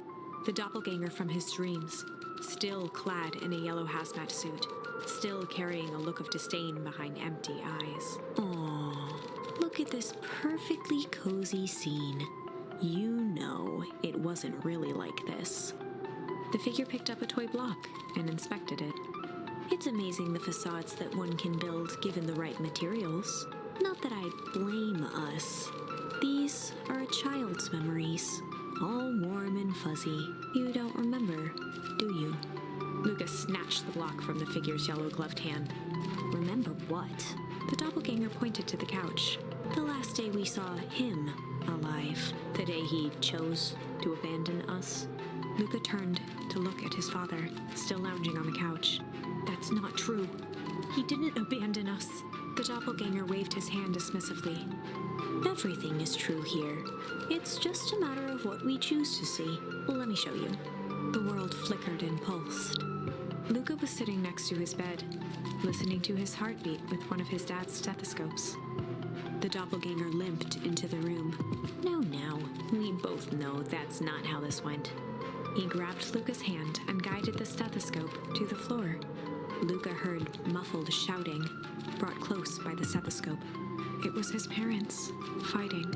Do you remember what we did next? Luca gave a slow nod and crept down the hall to peek through the banister. He could see the outline of his mother at the bottom of the stairs. Damn it, Walt. We can't afford to get involved in this. She was scared. His father stepped forward. What am I supposed to do? Just watch? There's a sickness in this town, and we both know who's behind it. I swore an oath to help people. I won't turn my back on them. Luca's mother grabbed Walt. She was crying, pleading. I can't lose you. Walt calmly removed Eleanor's hand from his shoulder. What's right is right, and what's wrong is wrong. I could never live with myself if I let Sharper get away with this. Eleanor raised her voice. Spare me your bullshit platitudes. What about our son? Luca flinched, dropping the stethoscope down the stairs. Walt turned with a panicked smile. Luca? Is that you, buddy? With tears in his eyes, Luca descended the stairs. Mom? Dad? What's going on? Walt dropped to a knee to meet Luca eye to eye. Nothing, buckaroo. Your mom and I just got a little overexcited is all. Luca placed the stethoscope against his father's chest. His heart was racing. It sounded like you were going somewhere? Walt gently removed the device from Luca's ears. Listen to me, Luca. I have some business to take care of. I'll be back in time to tuck you in. Luca hugged his father tightly. Promise? Walt stood up and walked to the door. He glanced over his shoulder. I promise. With a wink and a grin, he put on his hat and strode out into the evening sun. A figure approached soundlessly from the foggy snowfall. It stood above them, lingering in contemplation. Slowly raising one hand above Iggy, it snapped out 2 brisk raps on his head. From a deep slumber, Iggy sprang up defensively. Whether it was the calming presence or the recognition that he was not in danger, Iggy felt his clenched fists lower. Luca looked up, gradually remembering his whereabouts. The figure exhaled a cloud of warm vapor.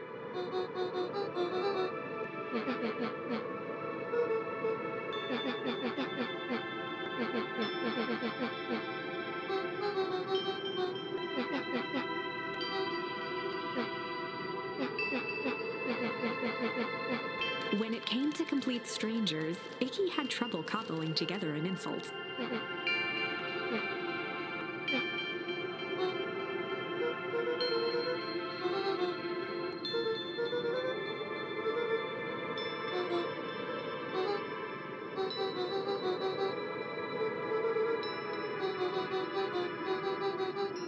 Iggy huffed with gratification.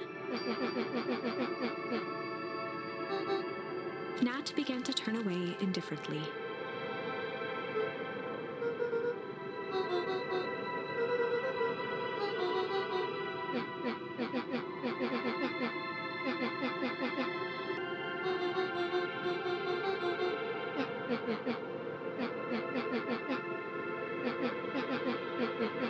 Iggy turned sharply and began to stomp off.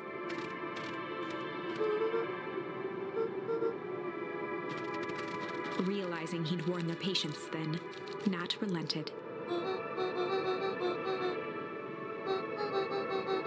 Luca and Iggy turned around with hope in their... Nat took a deep breath in. Nat exhaled slowly, then snapped his fingers. For a brief moment, Luca and Iggy let themselves believe that some great magic was about to unfold, until they opened their eyes and found themselves in the exact same place, cold and disheartened.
Nat narrowed his eyes, furrowed his brow, and uttered.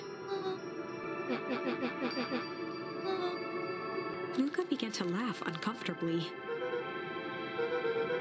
He looked down at his feet. His eyes darted back and forth in contemplation. With a sudden pain, a thought struck him. He sprinted off into the pale distance.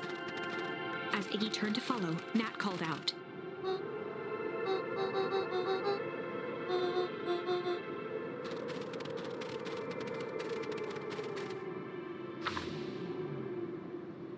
Chapter 6. The Source. Nat expressed his sympathy with a shrug and sauntered off as unassumingly as he'd arrived. He'd given Luca and Iggy what they needed, and nothing more. As Luca sprinted across the snow, the events of the past few days became clearer, pieces to a larger puzzle. Rollo said he was underground somewhere, captured. Mr. Kerr tried to cover it up with lies. The clipboards were hell-bent on capturing Iggy. It all seemed to point to perennial harvest, but right now, there was one thing that Luca needed to know.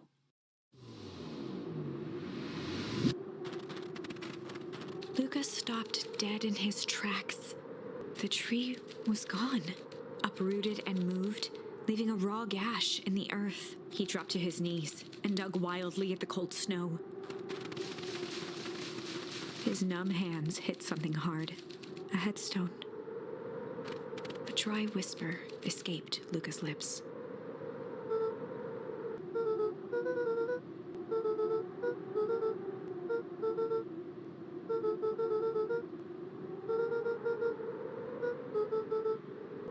There was no reply, just snow-covered silence.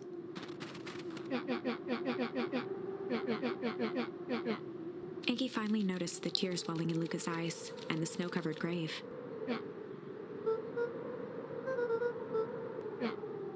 Suddenly, they heard the crunch of approaching footsteps in the snow.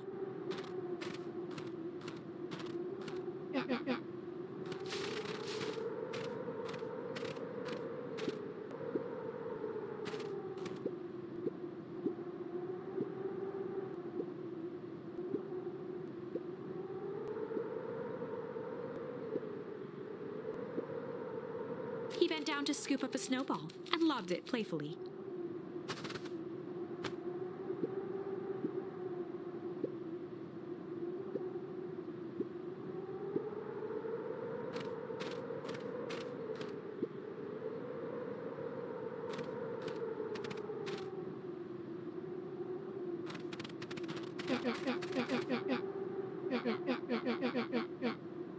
Luca stuttered through heaving sobs.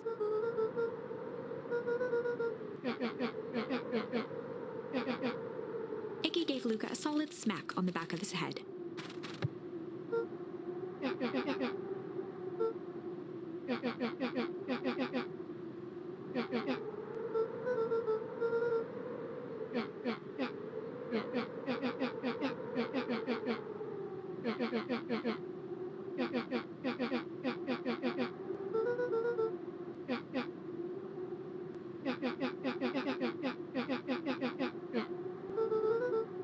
Luca wiped his eyes with a sleeve.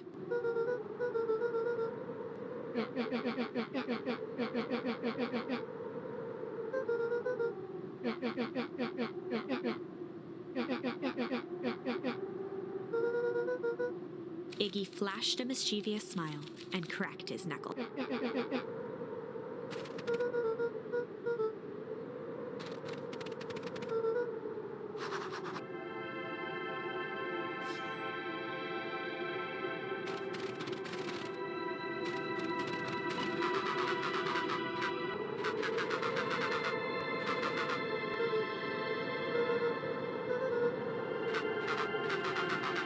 Iggy and Luca shared a skeptical.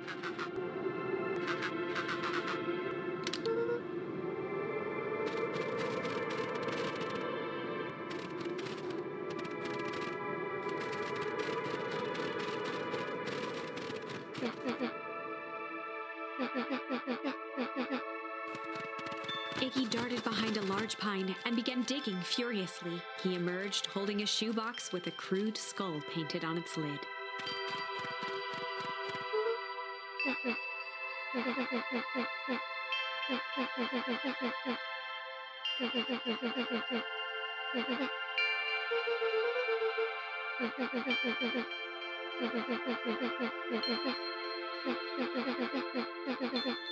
Luca rolled his eyes with realization. Iggy stifled a chuckle.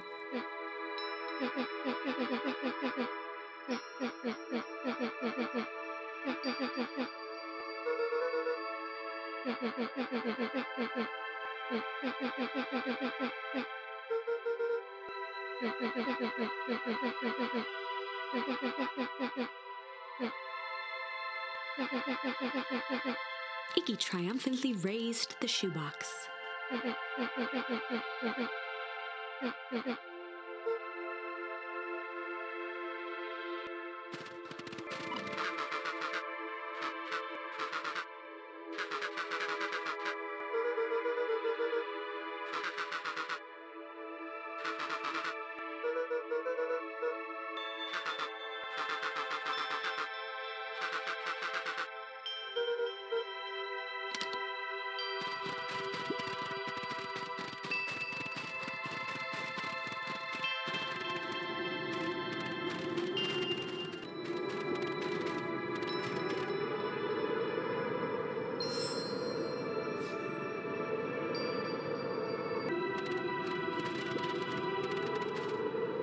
Luca and Iggy inched up to the edge of the hole with bewilderment in their eyes.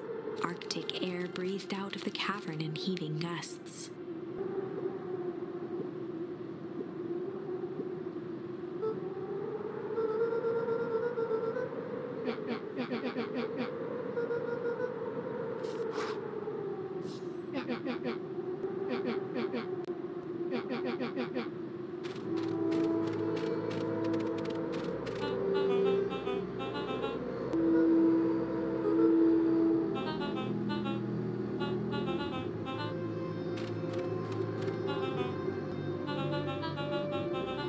Mr. Kerr gazed down the abyss in contemplation.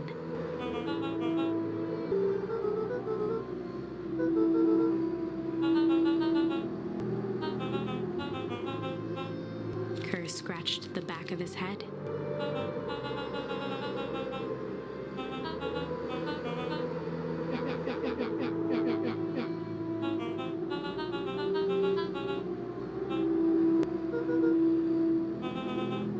His face contorted into a saccharine grin.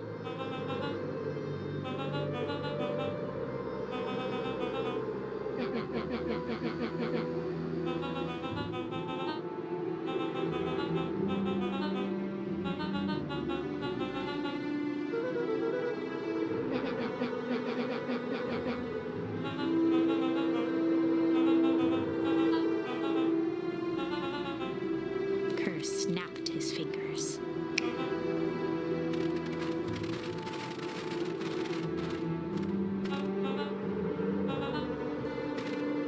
Iggy turned to Luca with a sly glance. Iggy waved the box into the air, threatening to drop it down the hole.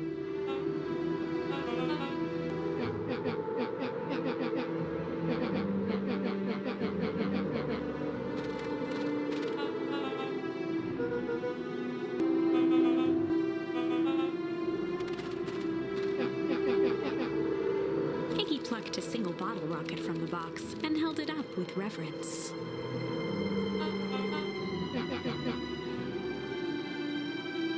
After a long pause, Mr. Kerr flung up his hand with frustration.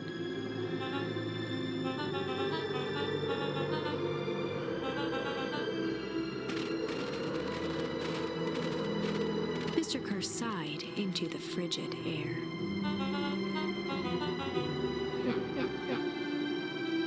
With a nonchalant flick, Iggy tossed the firework into the hole.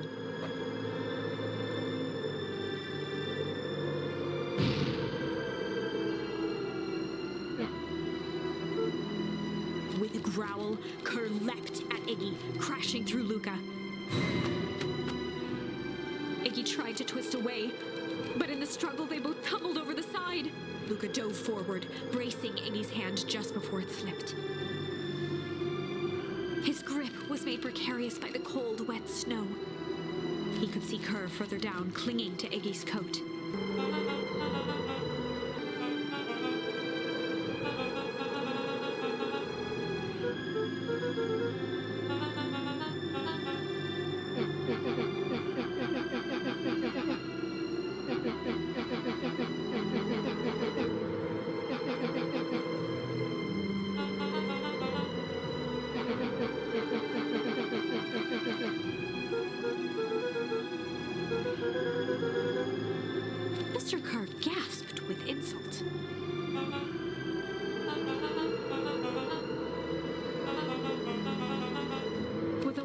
look in his eye, Mr. Kerr began to hum a proud melody.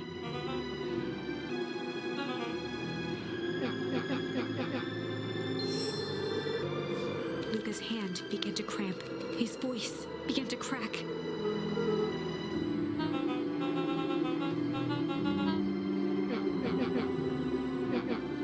Luca felt Iggy loosen his grasp. Every muscle in Luca's body burned.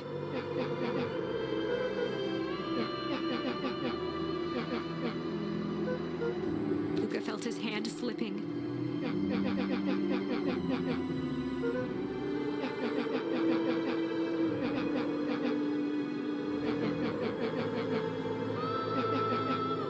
A calm settled over Iggy's face. Iggy's voice was colder than the bitter air billowing from the chasm.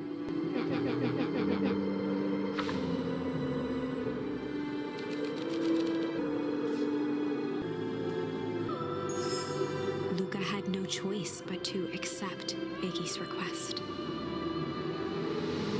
With a quiet blink, Luca watched a teardrop sail down into the howling void. As his fingers slowly gave up, he met eyes with Iggy.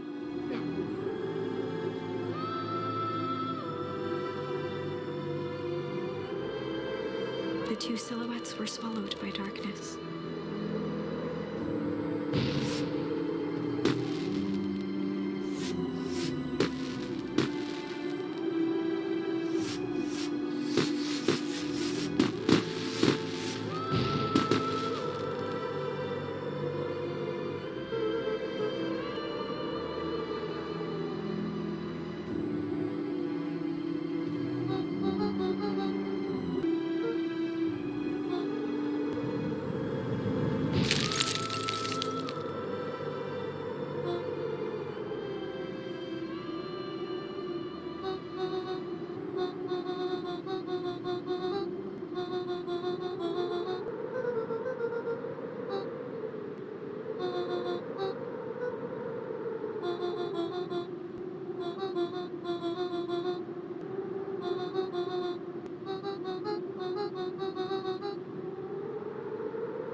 We have some idea what that would look like.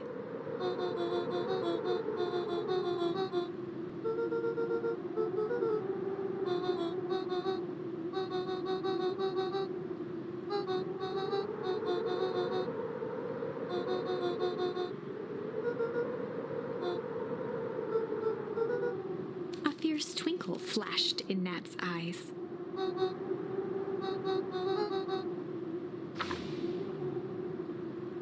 With a chuckle, Nat turned and walked west.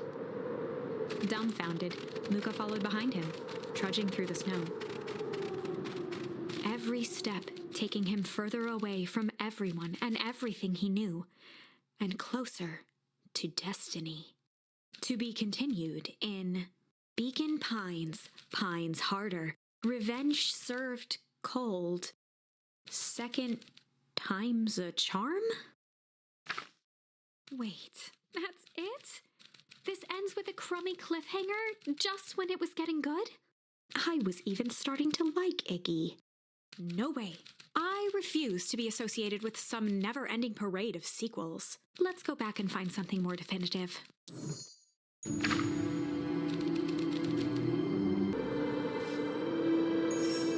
Luca had no choice but to refuse Iggy's request. He tightened his grip and reached for the walkie-talkie in his pocket. A wild delight crept onto Mr. Kerr's face. That's a good lad. Now, radio for help. Iggy begged Luca with his eyes one last time, but Luca pressed the button and called out. We need help. Mr. Kerr is in danger. It wasn't long before they were once again surrounded by clipboards. Mr. Kerr sighed with relieved frustration. There you are. You really are a worthless lot, aren't you?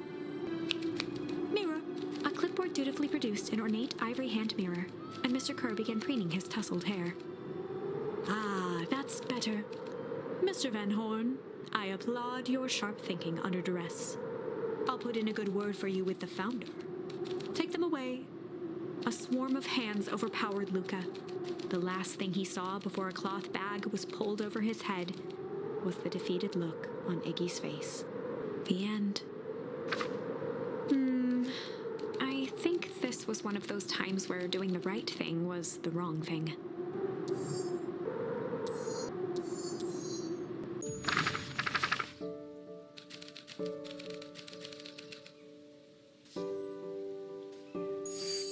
Luca began to respond, but the sky answered for him as the clouds above began to break, revealing patches of star-filled summer night. Moonlight filtered down, shimmering in the treetops.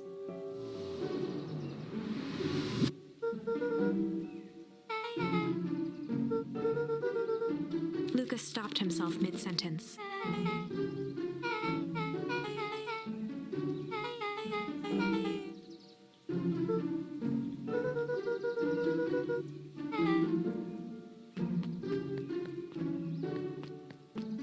Luca saw Beck skulking by the gate.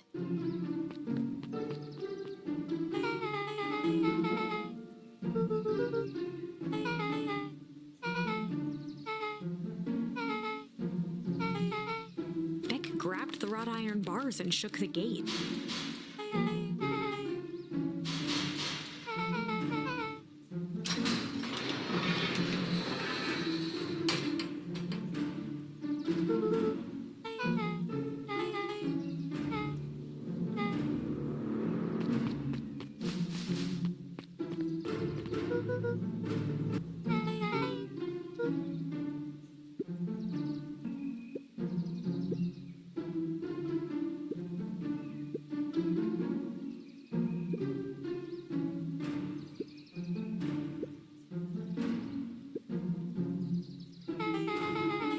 Beck's voice was an excited whisper.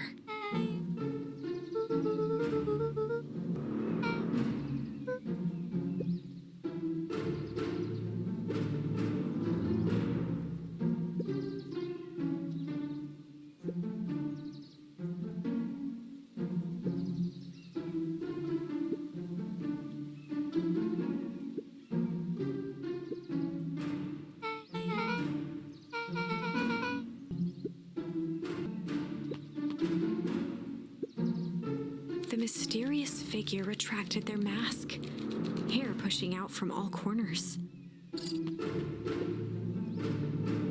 A chill ran down Luca's spine. His vision blurred. Beck stifled a sharp wince, and Luca looked down to see himself wrenching her hand.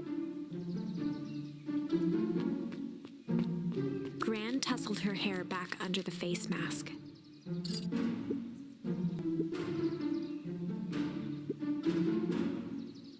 Gran gave Eris a curt nod and disappeared into the night.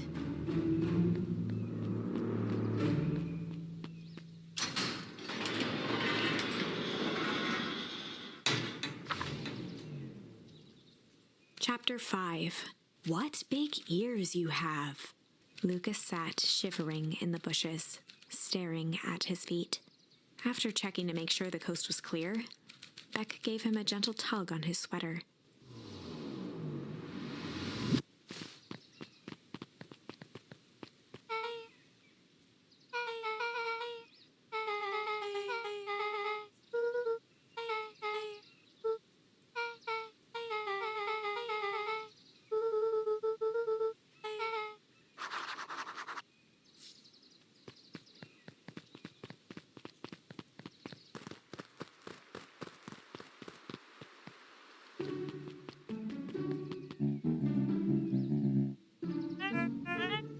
The clipboard finished writing with a scratchy flourish and looked up.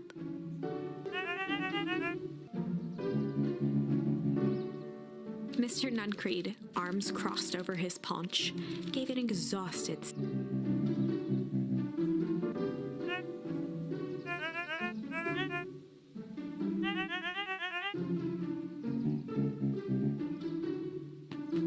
he snatched the pad and scribbled his name so hard the pen nearly snapped.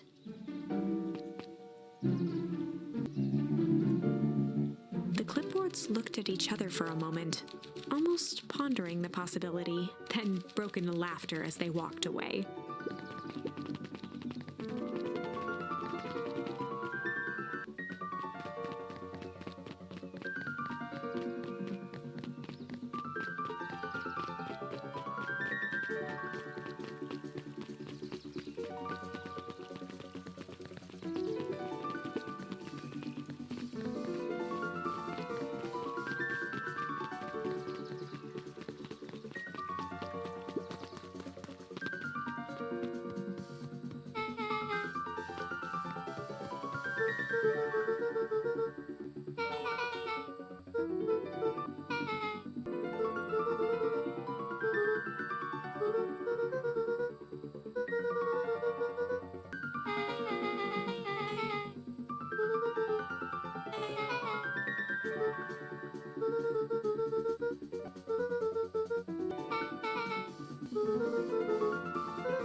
Rollo waggled his head with pride.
Luca sucked in a long breath.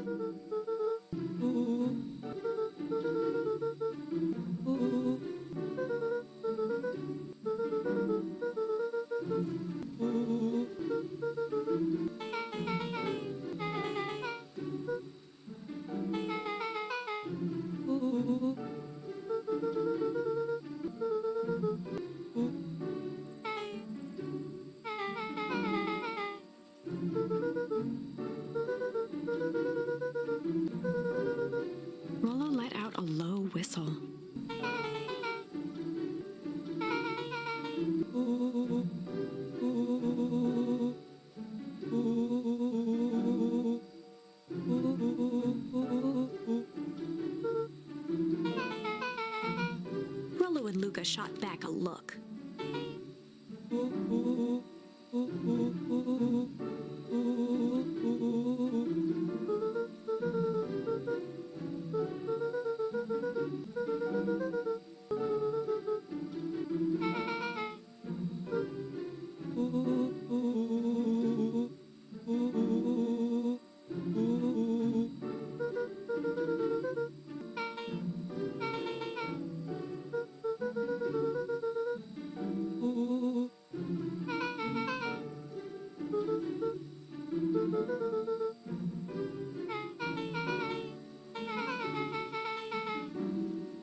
Luca gazed out the window.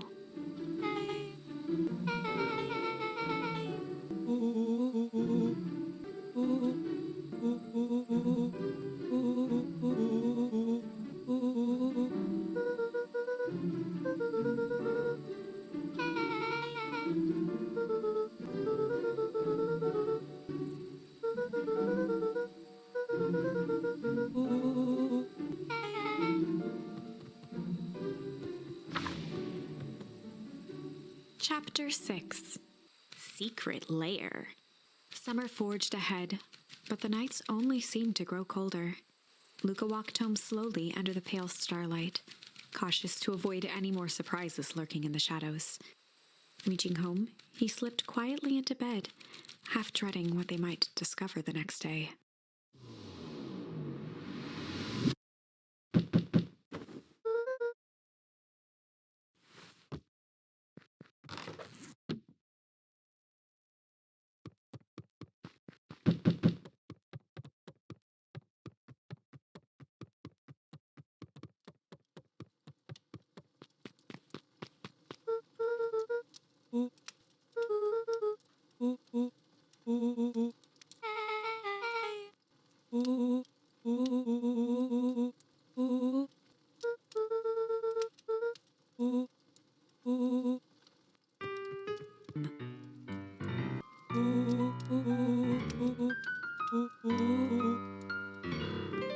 Rollo flung open the cabinet with confidence.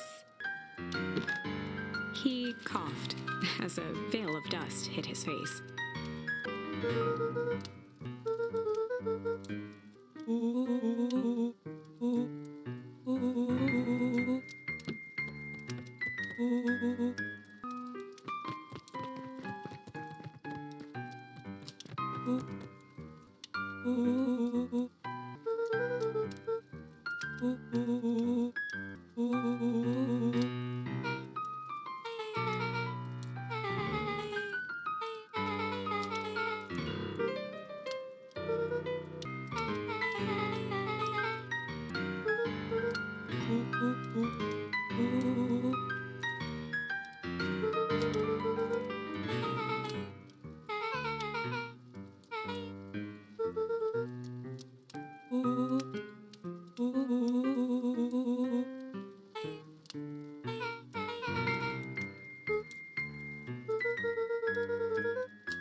A look of realization crept onto Luca's face. All three kids snapped to glance at each other, then sprinted in turn toward the kitchen.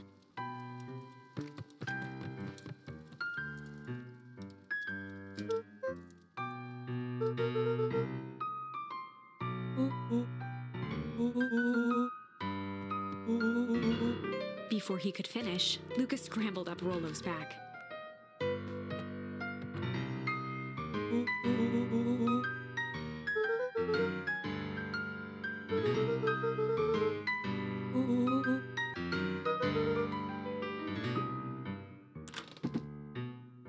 The three crowded around the hutch to peer in.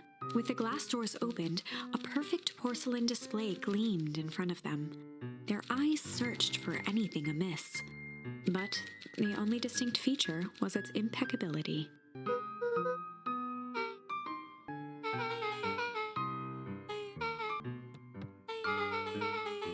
As Beck pulled on one of the teacups, it slanted forward with a hollow click. The entire hutch began to rustle and slide under its own power.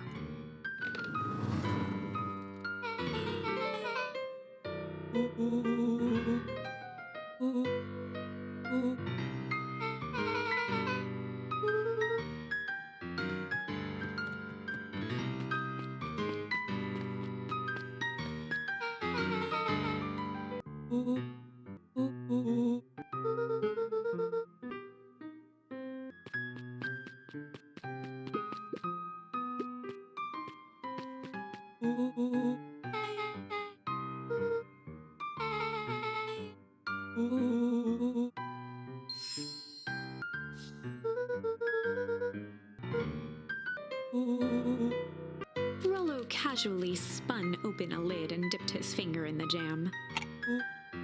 He smacked his lips. Rollo plunged his hand in the jar, fishing out a soggy slip of paper. Rollo offered the slimy note to Luca and licked his fingers clean.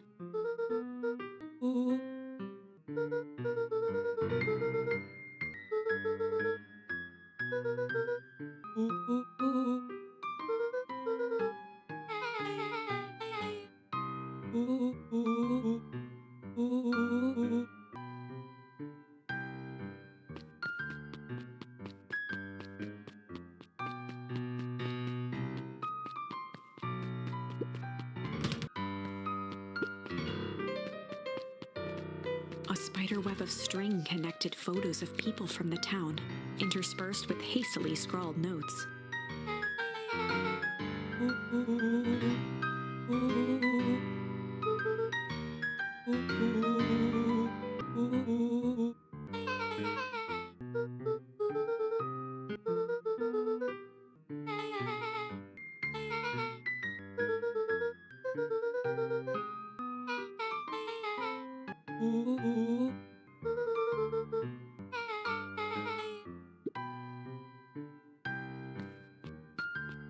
Luca jostled each cabinet drawer in turn. Only one was unlocked. He fingered through the filing cabinet, pausing at a bulging folder labeled Walter. For a long moment, he just stared at it.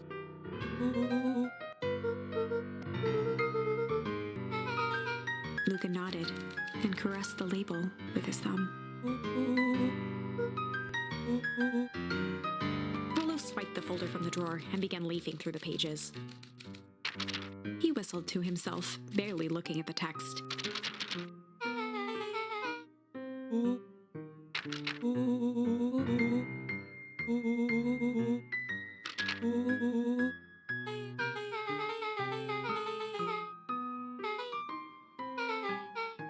He stopped at a page and mimed, holding up a monocle.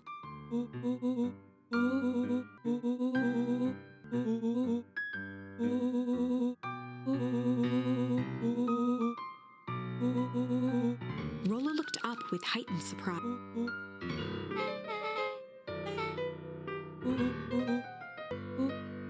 Rollo's finger traced across the page.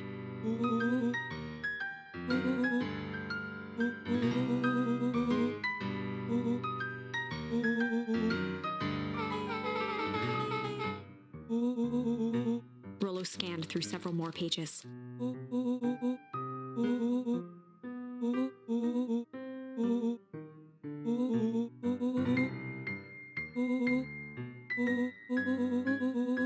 Luca, staring blankly at the cabinet this whole time, spoke softly. Rollo rustled the folder, trying to loose more pages. Luca frantically shoved the remaining cabinet folders, trying to find another labeled Walter.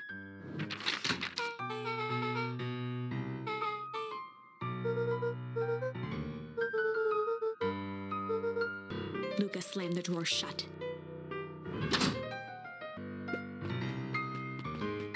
They crowded around a worn-down old map of Beacon Pines.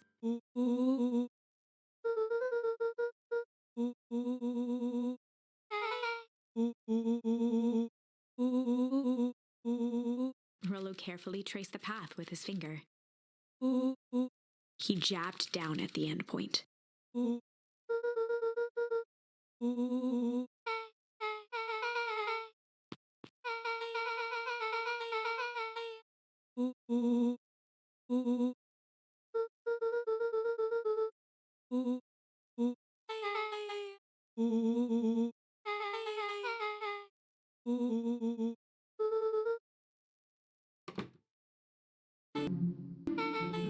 Luca looked up from the map.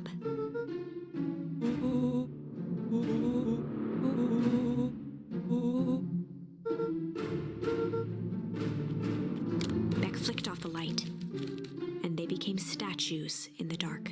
Overhead, creaking floorboards bent under slow, deliberate steps. The kids looked up, the tilt of their necks following each footfall.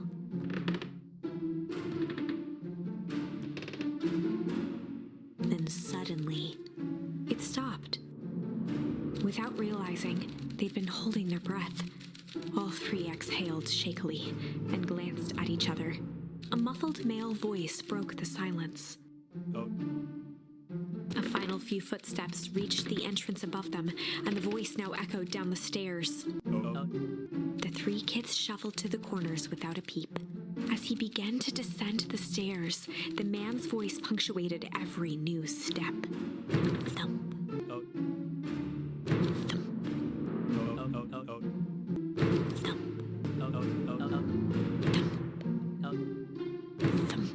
At the bottom step, the man paused, squinting to... Rollo shifted suddenly. Luca gave him an intense, chastising look and whispered. It was too late. Rollo was already inching toward the stairway. He screeched as he charged toward the shadowy figure. With all his weight, Rollo tackled the man to the ground. From the dark corner, they saw something move.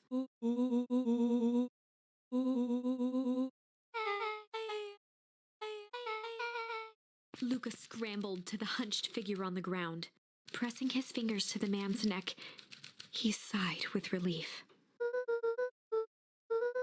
As Beck flicked back on the light, Luca and Rollo both gasped in stereo. Chapter 7. The Interrogation of Hiram Tolliver. Still unconscious, Mr. Tolliver slumped heavily in a shoddy old chair. His hands were bound with rope, his feet tied with some loose string. The kids huddled in a circle, discussing their plan. One thing was certain, they couldn't just let Mr. Tolliver go. They needed to know what he was doing in Luca's house. After some deliberation, it was decided.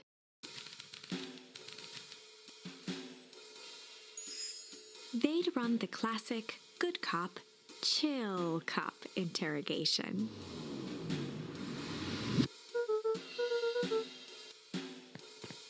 Luca walked calmly to the light switch, flicking it off and on a few times.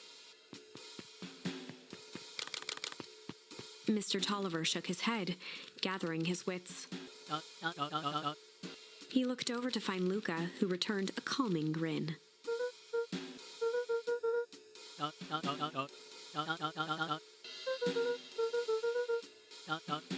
Rollo and Beck emerged from hiding to give a timid wave.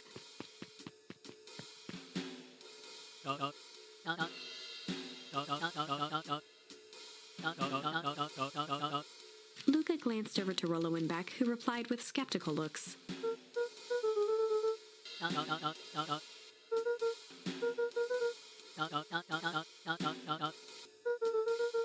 Mr. Tolliver exhaled with disappointment.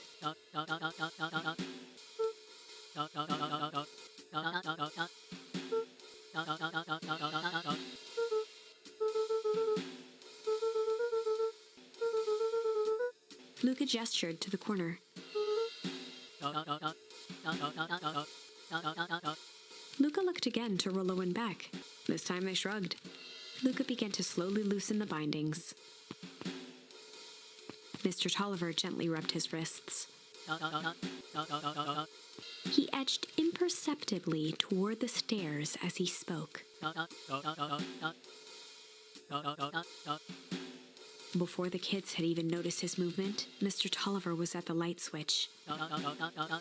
He punctuated his final words by flicking the switch and rushing up the stairs. Beck darted to the wall and turned back on the lights. It was too late. Rollo confirmed what they all heard. Mr. Tolliver's muffled voice came from behind the door.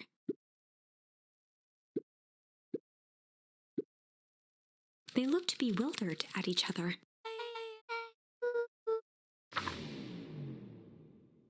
They heard the staccato thump of quick steps exiting the house. The kids looked down in resignation. This isn't how it goes in Hank Atomic. For some reason, they'd always assumed it was up to them to save their town. Luca opened his mouth, hoping to conjure some magical words to make this right. Only a hollow croak escaped. The end. Well, we certainly aren't going to find a grand resolution to our tale locked in a basement. Back to the drawing board.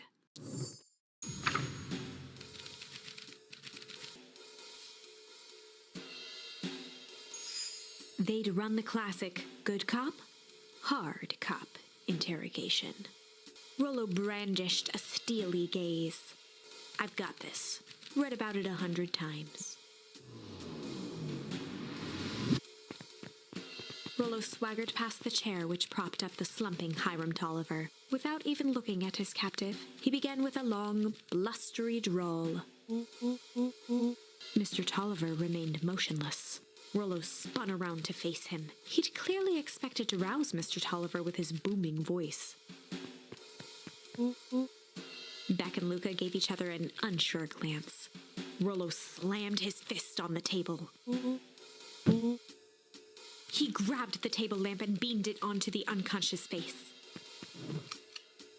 Mr. Tolliver groaned and slowly lifted his head. He recoiled with a muddled, weary squint. The chair wobbled as he attempted to straighten up. Mr. Tolliver could only make out rough shapes through the glaring light. With a gruff tone, Rollo hoped to both conceal his voice and intimidate.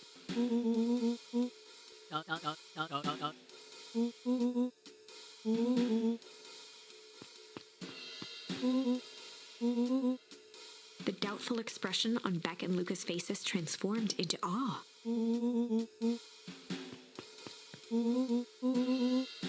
Rollo, hitting his stride, was now channeling every detective trope his memory could recall.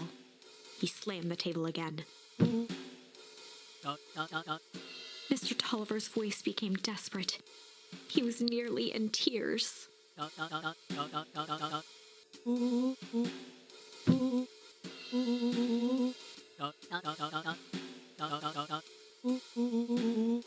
Mr. Tolliver was in a daze, now more confused than ever. He shook his head, feeling more and more dizzy.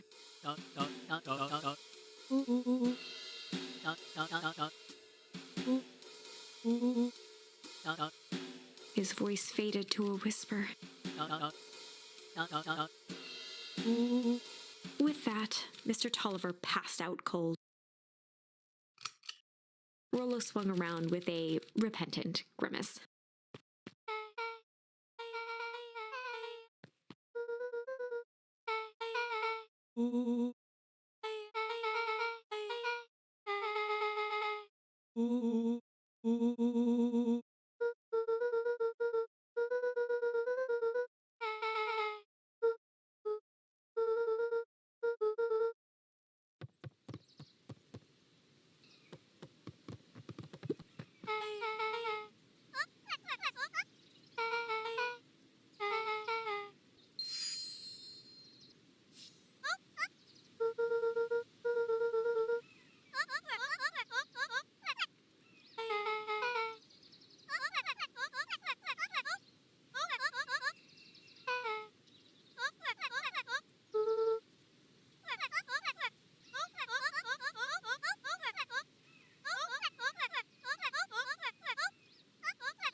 Chapter 8. 6 feet under, 3 towns over. The kids spent the rest of the afternoon combing through dusty piles of old county records, desperately searching for anything that could help them make sense of Mr. Tolliver's cryptic utterance. Luca tried to shake the thought of Gran's basement, but his focus wavered. Explosives, messages hidden in jam, dossiers on various town figures, and a corkboard threaded with photos. Gran was the only family he had left. He still couldn't bring himself to believe the worst. But the old map with the symbol of explosives in town square made that difficult. As the sun began to set, the kids were no closer to the truth.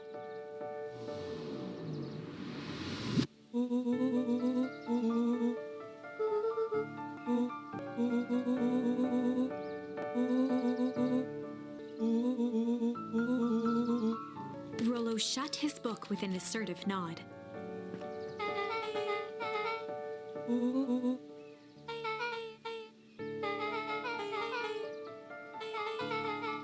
Rollo muttered under his breath.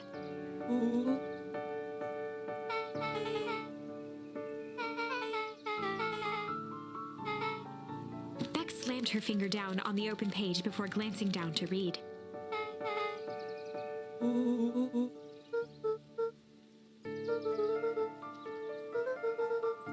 Something tickled the back of Luca's mind.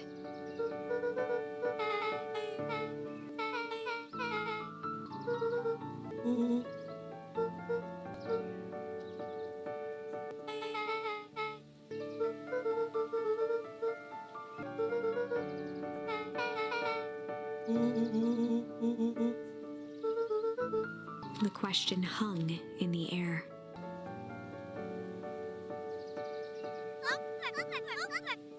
Beck rubbed her eyes.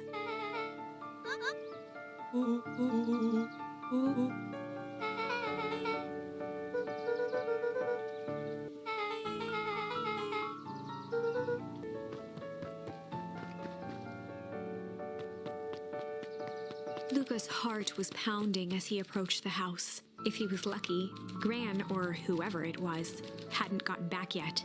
And of course, there was Mr. Tolliver tied up and unconscious in the basement.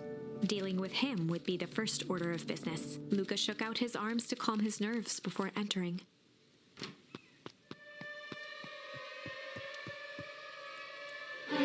He held perfectly still, tempering his breath, and listened closely. She was asleep. His only hope was that she hadn't found Mr. Tolliver before dozing off.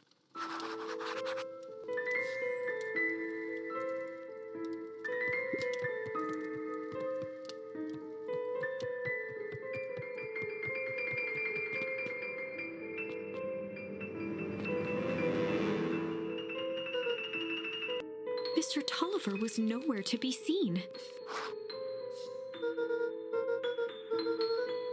Or maybe Gran knew everything.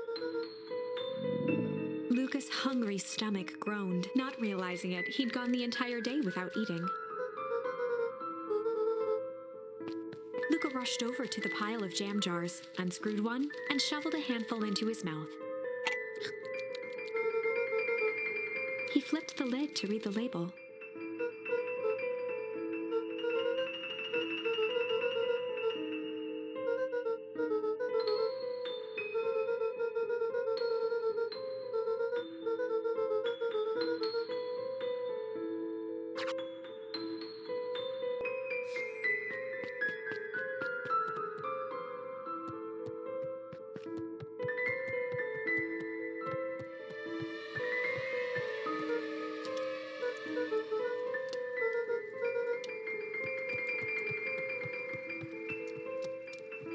As Luca climbed the final stair, the emotion of the day dragged heavily on him. With each consecutive step, his legs weakened. His stride began to falter. He tried to grab for the railing to steady himself. Something was wrong. Luca groaned and tried to move. His limbs might as well have been bolted to the ground. Through numb lips, he mumbled just before falling asleep.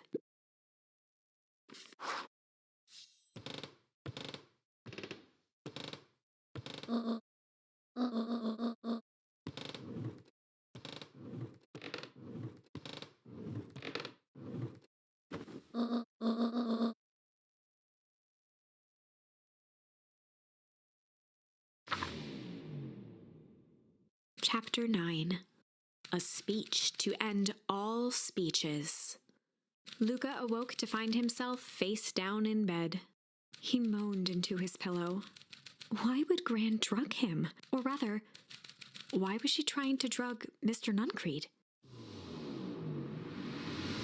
Shaking the questions from his woozy head, Luca snapped back to the matter at hand.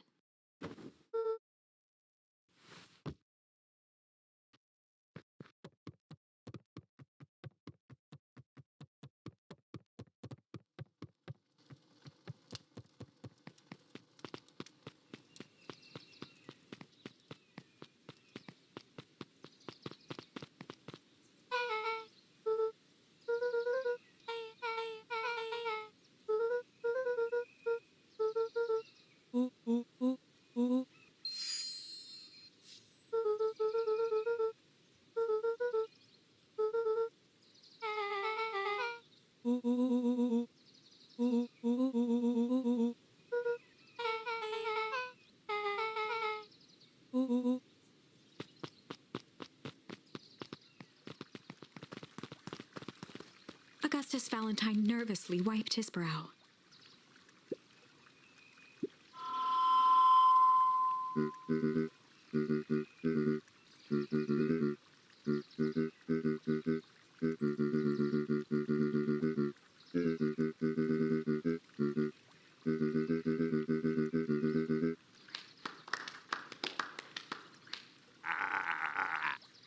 Gus cleared his throat and awkwardly loosened his tie.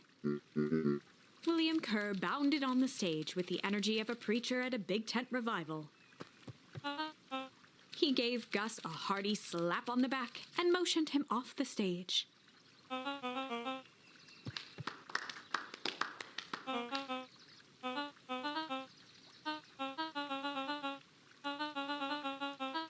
Mr. Kerr pulled a thick stack of note cards out from his vest.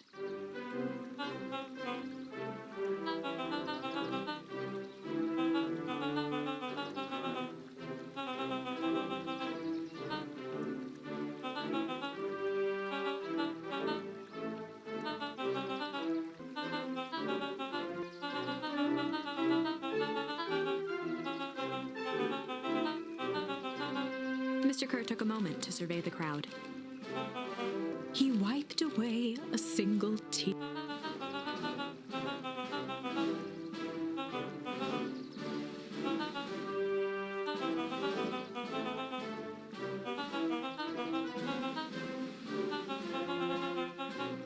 He thumped the podium to emphasize each word. Mr. Kerr nodded confidently, biting his lip. The crowd was silent, in rapt attention.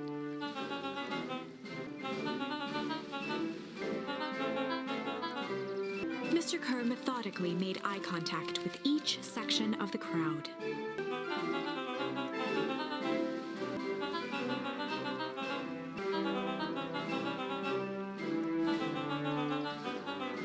His voice began to build to a crescendo.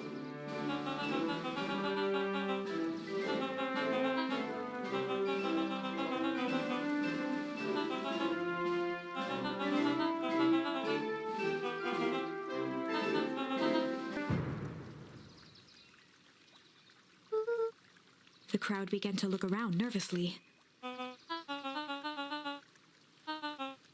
Mr. Kerr quickly flicked through his note cards.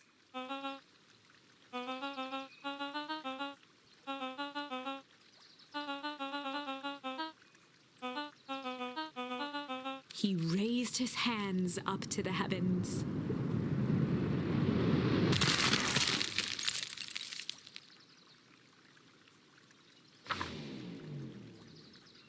At that moment, a merciless wall of impossibly cold air ripped through the crowd, instantly freezing everyone and everything it touched. For a man like William Kerr, this was a fitting way for things to end. On a stage, with an entire town frozen in rapt attention for the rest of time. The end. There's that ice again! Whenever I think we're getting close, it comes along and ruins everything! Maybe we should just quit? Maybe you should just close the book, walk away, and never think of me again. No, I don't mean that. We got a little closer this time. We just need to try again. Please.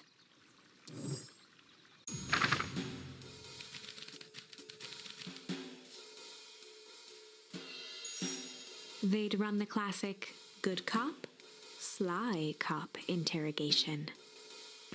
Luca and Rollo ducked behind a barrel, leaving Beck to her task. With a few crisp snaps, she roused Mr. Tolliver.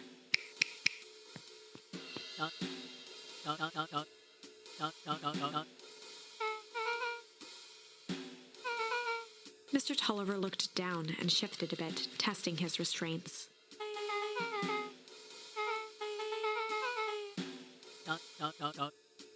Beck caught herself before letting the surprise manifest on her face. She'd already gotten him to reveal his relation to Gran. This was going to be easy.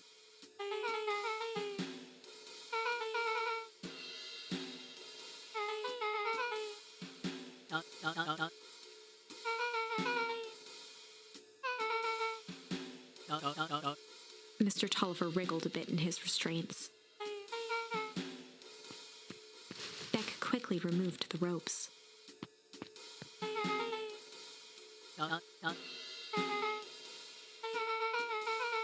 Mr. Tolliver rubbed the growing knot on his forehead. Beck twirled her hand, as if to prompt Mr. Tolliver to finish her thought. Beck shook her head and clicked her tongue. Mr. Tolliver let out an amused huff in agreement.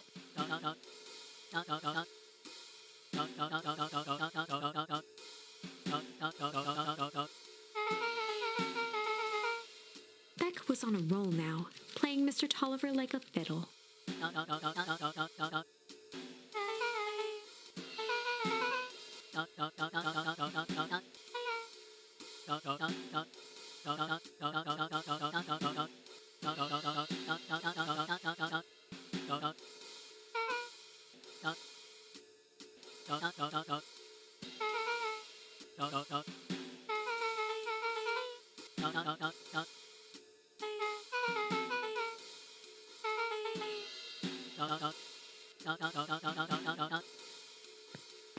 Heading for the stairs, Mr. Tolliver hesitated and turned to Beck with a puzzled look. She grinned and gave him a peppy wave. With a shrug, he continued up the stairs, whistling a jaunty tune.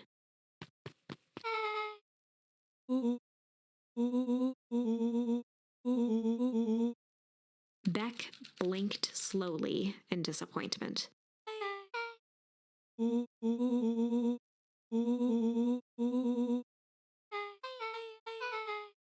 She turned to the table and began tearing small scraps of paper.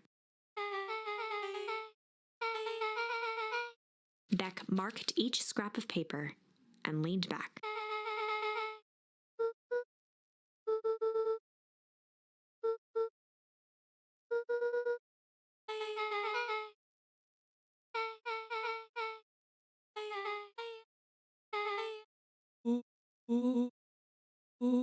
Luca and Beck looked at Rollo with amazement.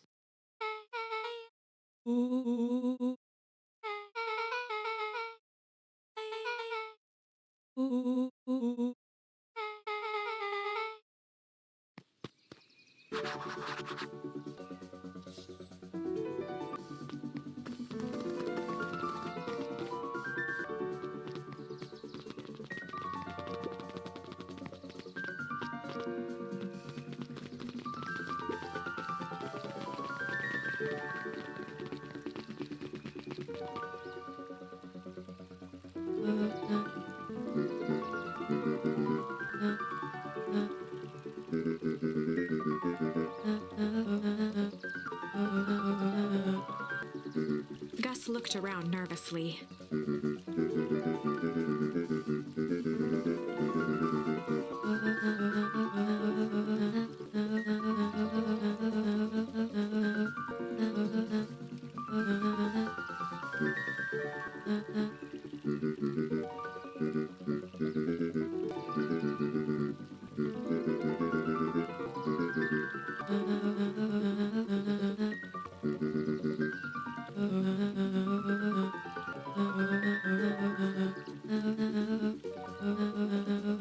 Eris's cry hung in the air.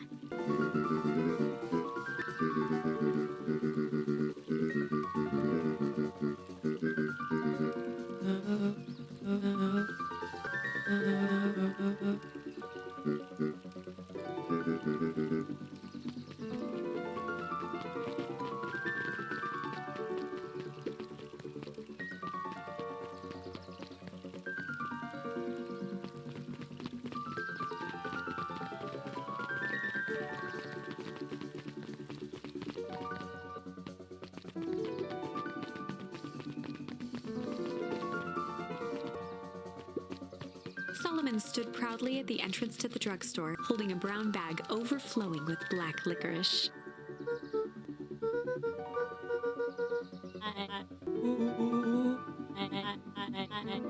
Solomon shoveled a surprising amount of licorice into his mouth.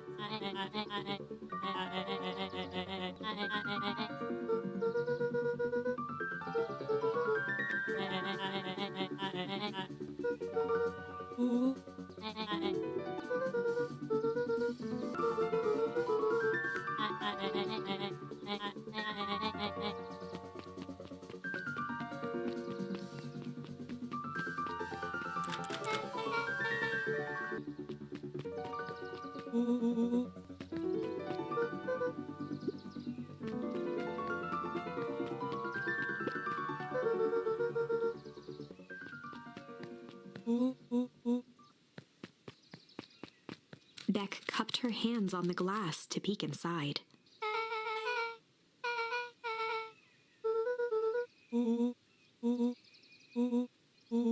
Beck flung open the door, and they all squeezed in. Luca cracked his knuckles and entered the letters into the keypad.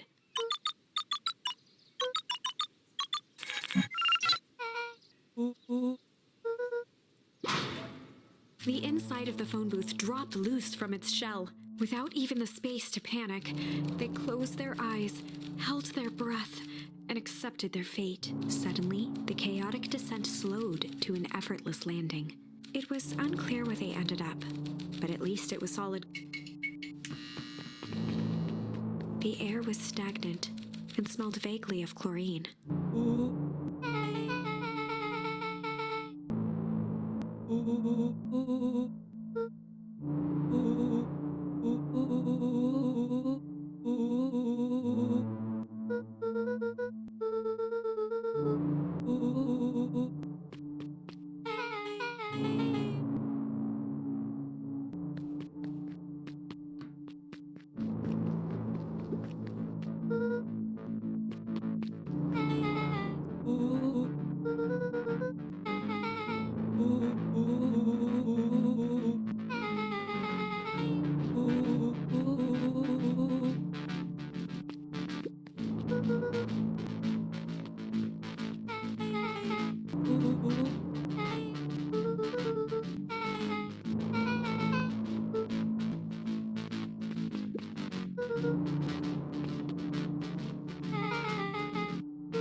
Riddle's hands hovered over the field of blinking buttons.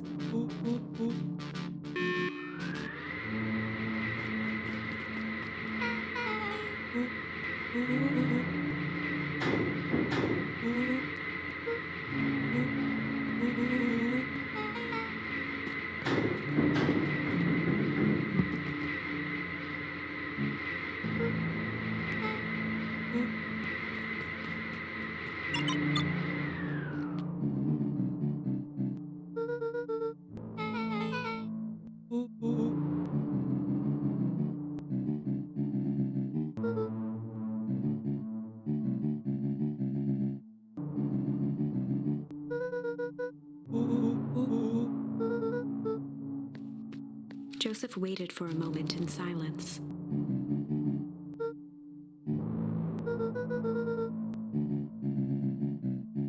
He gestured toward the strange tubes.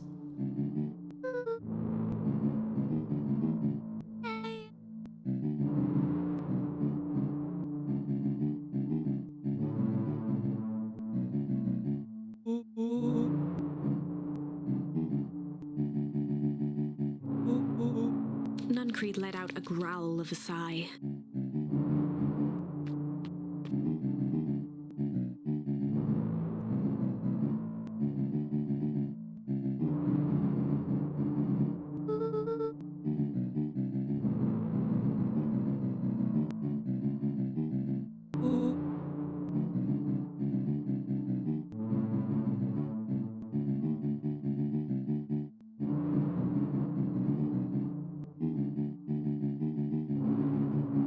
He shook his head wistfully.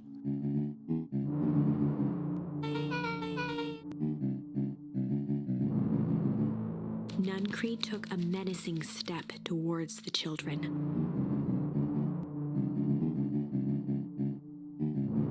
Luca began to laugh.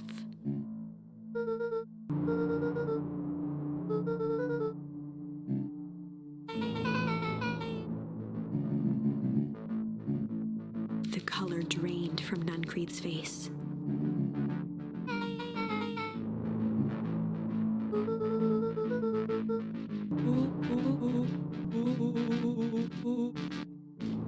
Nuncreed grabbed grabbed Luca by the shoulders.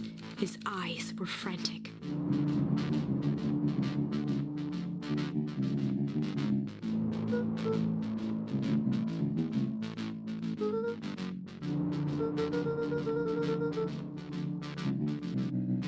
A jolt of realization struck Mr. Nuncreed.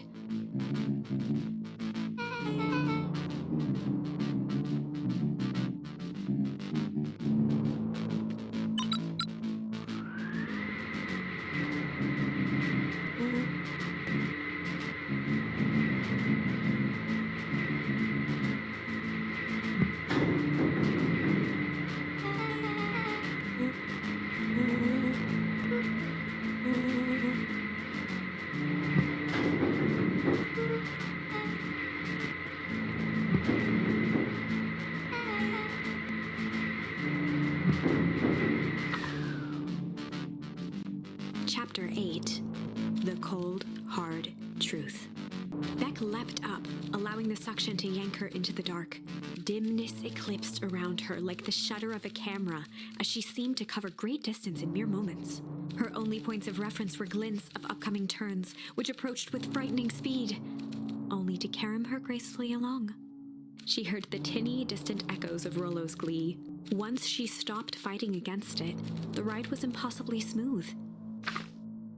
Then, all of a sudden, as if minutes had passed in an instant, light blazed into view. A burst of wintry air snuffed across her face, and she was flung out into the cold.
As they rounded the corner to the frozen town square, they spotted Mr. Nuncreed inching cautiously toward a pit at its center. He held his arms out gingerly, as if approaching a beast in the wild. Upon closing the distance, Luca recognized what Nuncreed was after. Gran stood confidently at the edge. One nearby, a wheelbarrow had been emptied out. She held a lit torch, which flickered in the bitter wind.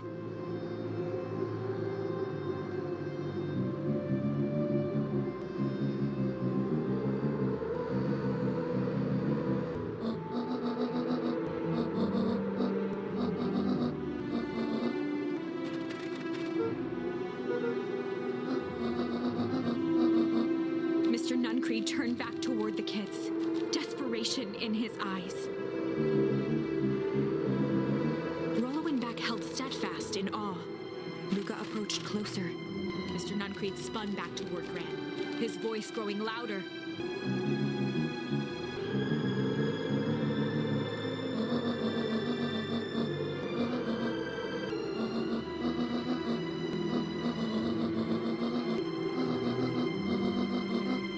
Mr. Nuncreed winced with anguish. His voice hardened. They both now yelled, not to each other, but at fate, making their peace with long-held burdens. The wind howled with encouragement.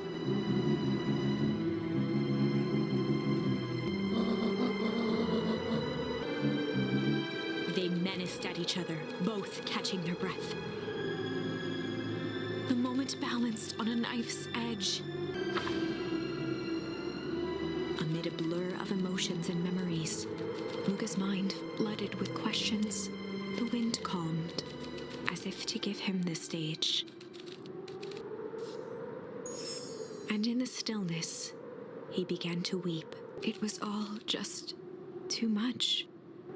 Falling to his knees, Luca, the tears crystallized as they hit the snow. Gran stared at Luca for a moment with warm sympathy, remembering why this was all necessary. She stiffened up and brandished the torch at Mr. Nuncreed.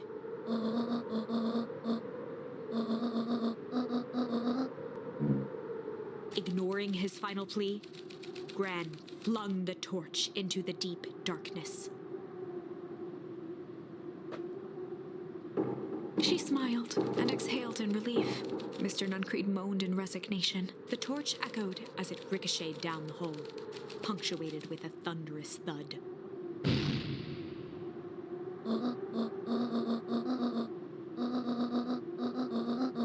Before Gran could finish, the ground shook her to silence.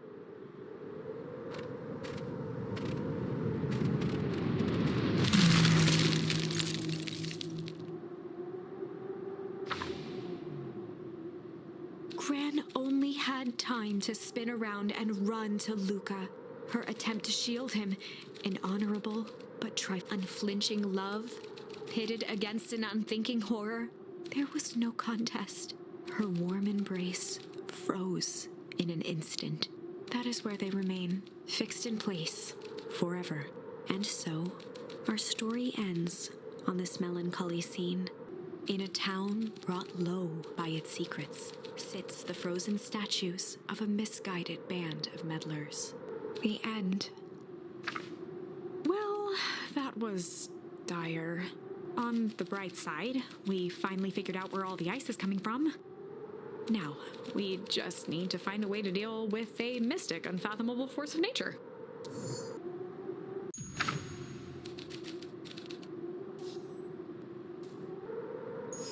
And in the stillness, he began to hum. After the death of his father, Luca had trouble sleeping. Each night, his mother would sit at the foot of his bed and hum a gentle melody. It was the only thing that could calm his mind, the only thing that, however briefly, could make it all seem okay. That melody pervaded every memory Luca had of his mother. Shivering in the raw snow, he began to hum it out loud.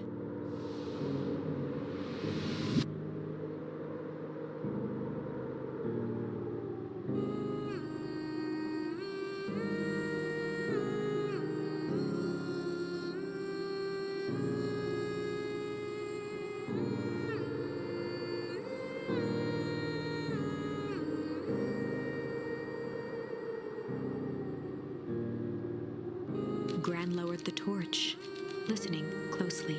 As recognition slowly set in, her heart sank.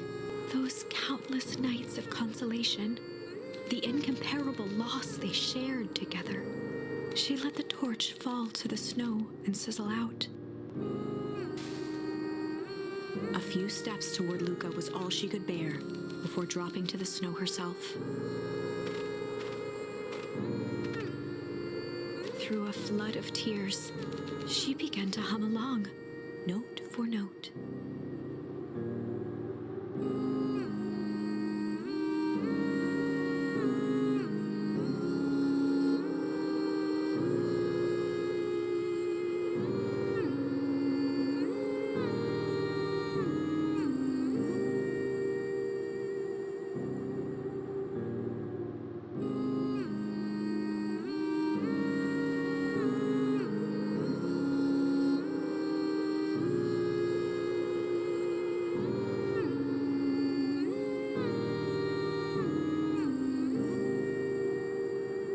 Lifted his head in astonishment. The last time he heard that melody was the last night he saw his mother.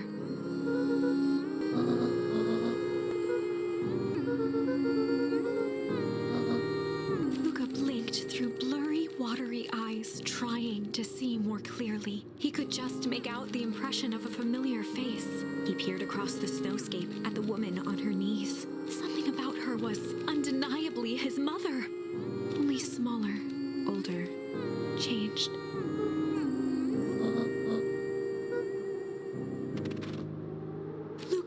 sprinted as fast as he could toward his mother. They held each other close, and the cold retreated from their bodies.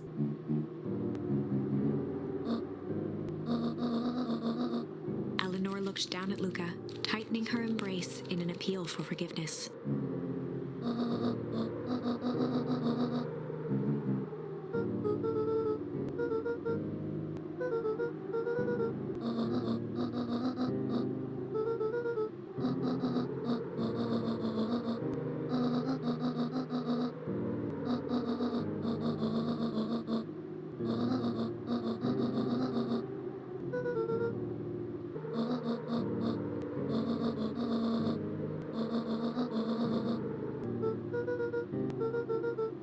Joseph slumped into the cold, wet snow.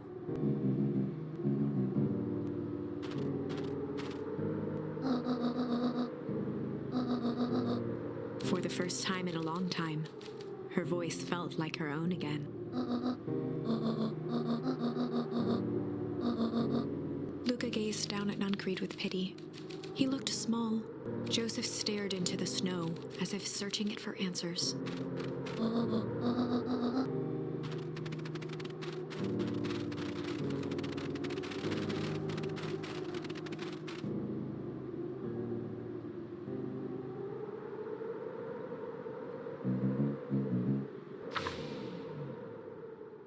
Chapter 9. The Devil You Know. 7 months ago, Eleanor Van Horn crept down the maze of sterile hallways under perennial harvest.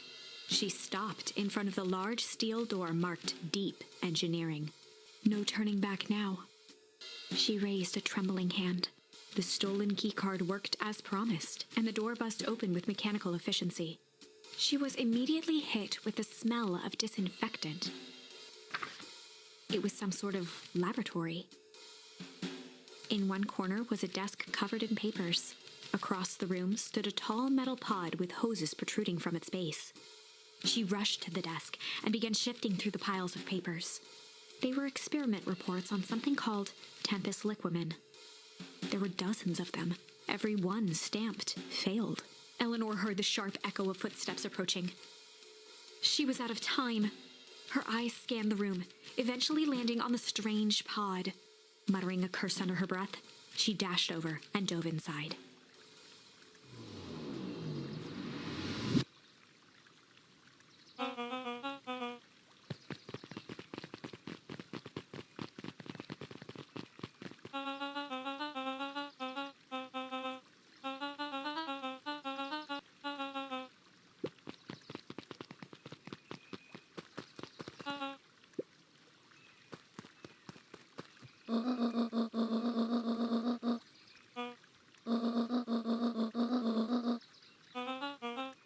Mr. Kerr addressed the crowd with a sarcastic tone.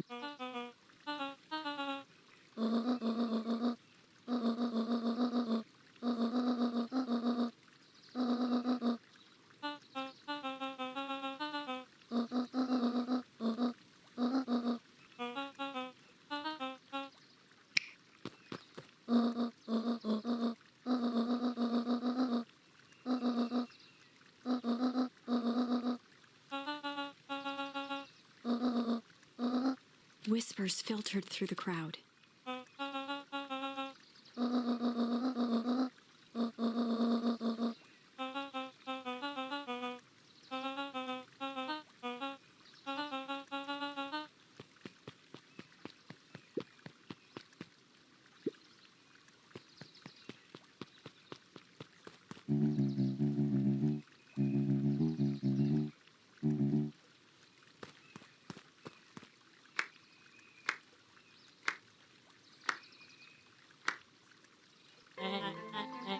Torment dragged on Joseph Nuncreed's face.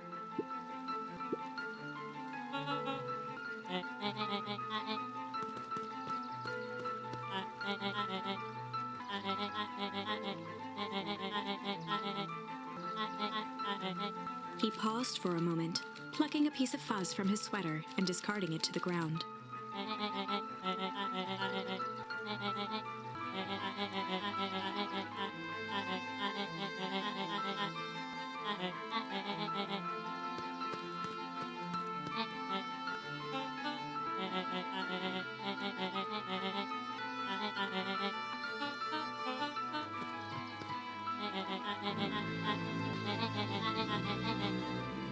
gave a bow of deference. Gasps rippled through the crowd. Solomon pulled a glass vial from his pocket. In one smooth motion, he downed its contents. A triumphant smile grew across Solomon's lips. His body and face began to contort and expand as he disappeared into a belching green mist.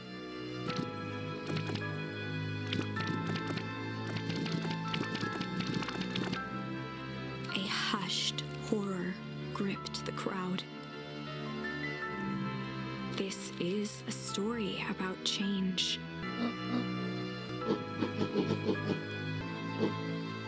Sharper examined his new hands.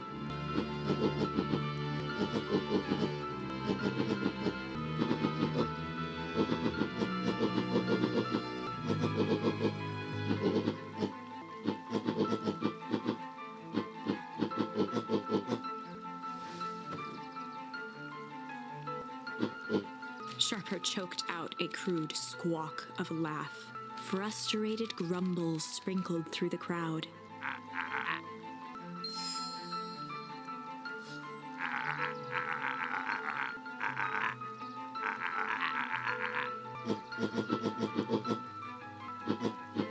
William Kerr gave a subtle nod to the clipboards.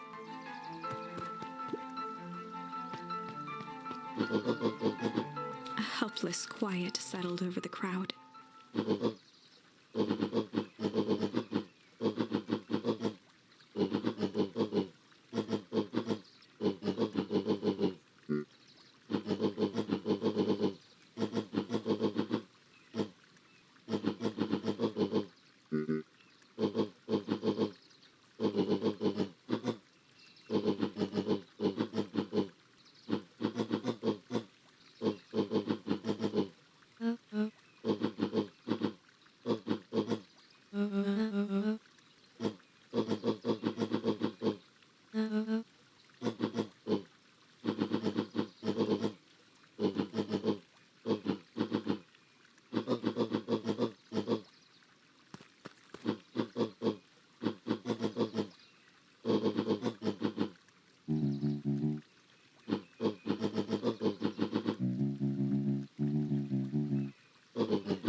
Sharper addressed the crowd with indignant pride. He'd planned this moment for so long that now, at the deed's fruition, it almost felt frivolous.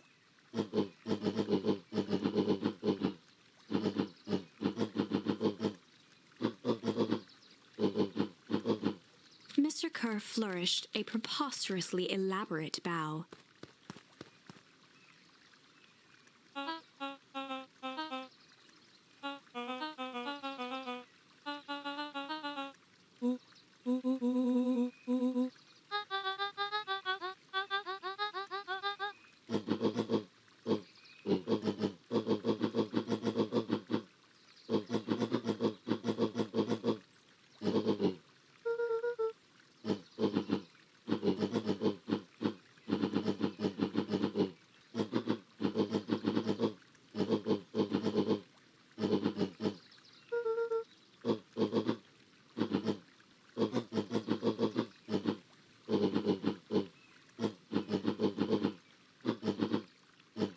Sharper coughed up one final laugh and cracked his knuckles.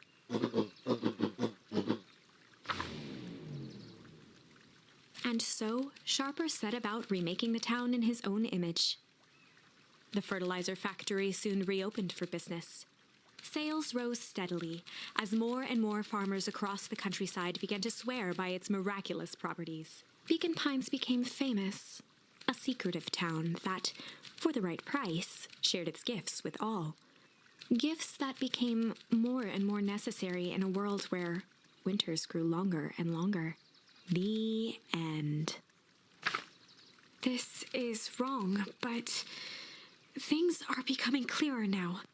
You can feel it, right? We can't let Sharper win. He might just be the key to this whole thing. Let's see.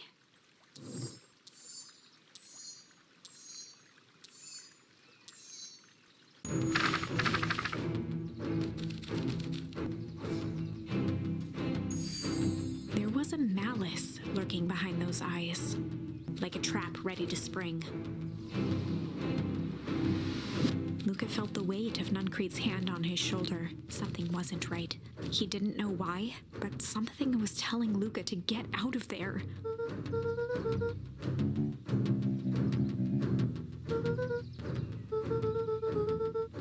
Luca twisted free of Nuncreed's grasp.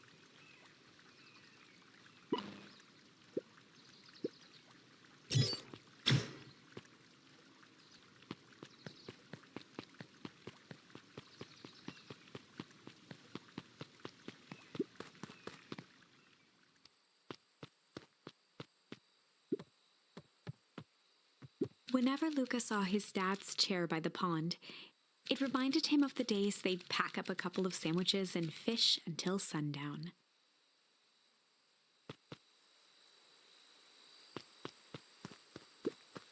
Luca opened the tackle box and picked the perfect bait. Luca gently baited a feather onto the hook. Luca tied a bent nail onto the line. If all you have is a hammer...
He aired a long holler into the woods.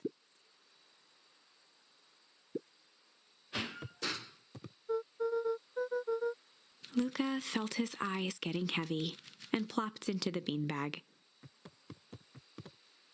He conceded to its lumpy embrace.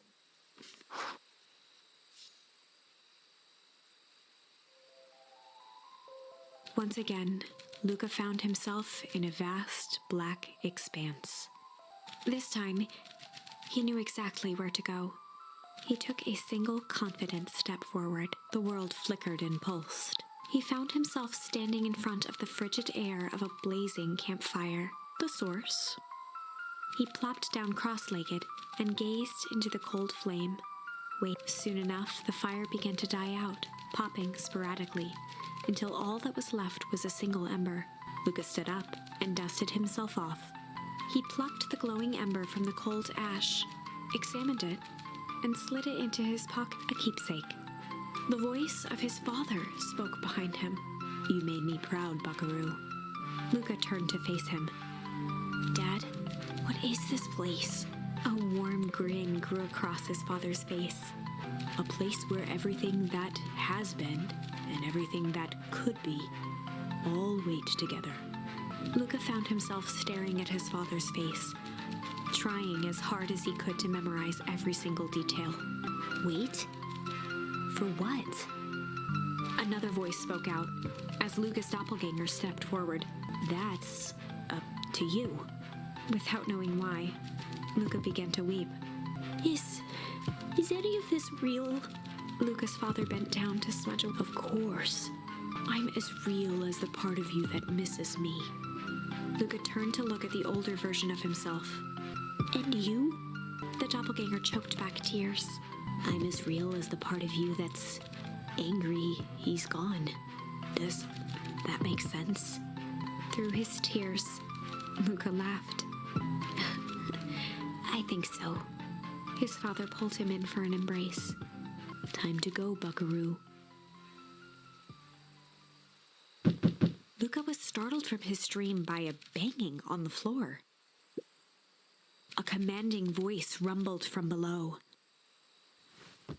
Just as Luca sprang to lock the entry hatch, the door knocked open. Chapter 5. Dangers Big and Small.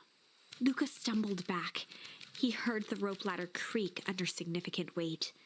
Keeping his eyes fixed on the hatch, he inched backward to the balcony. As his hand grasped the door handle, Luca froze.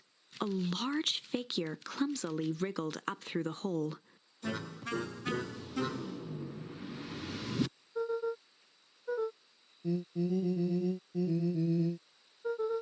The large figure cocked its head inquisitively.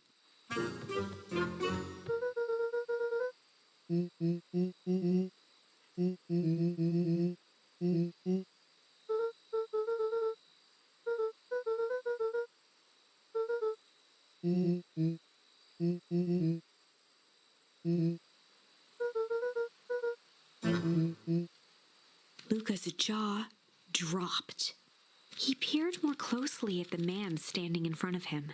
Something about him was undeniably Rollo, only bigger, older, changed.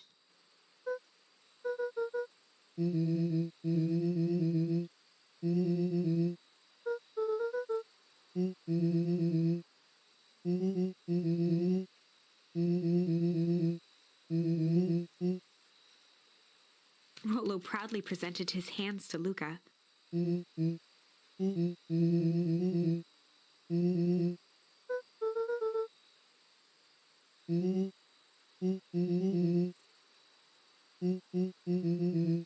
Luca moved to the side and pointed Rollo to his reflection in the balcony window. His hands shot up to his face.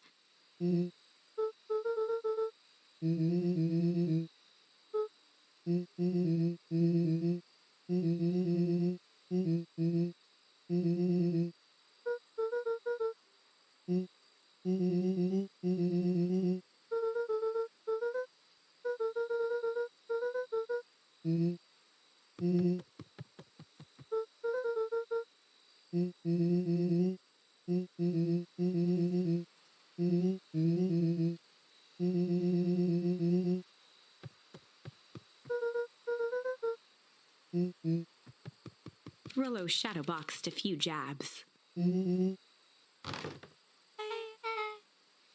With a yelp, Rollo dove behind Luca.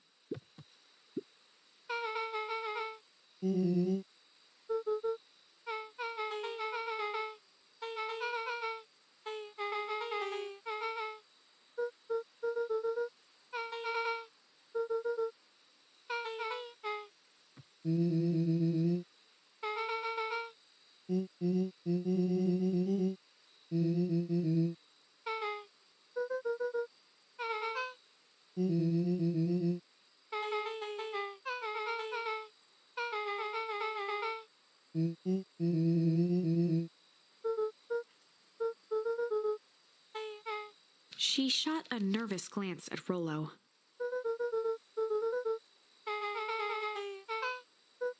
Beck's eyes narrowed.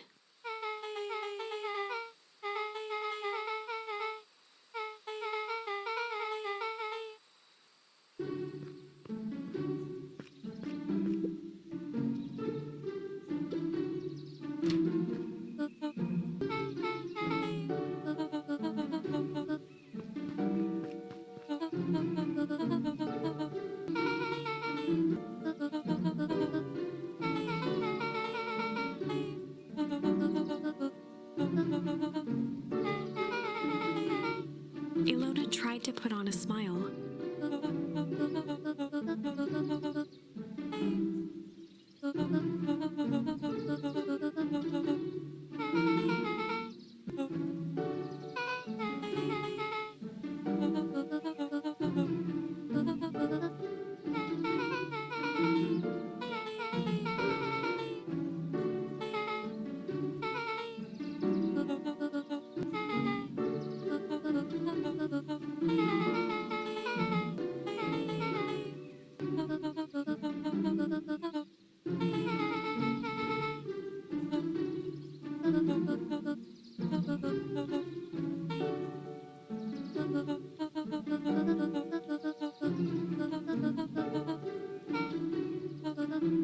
She sighed, and after a moment, looked down at Beck sympathetically.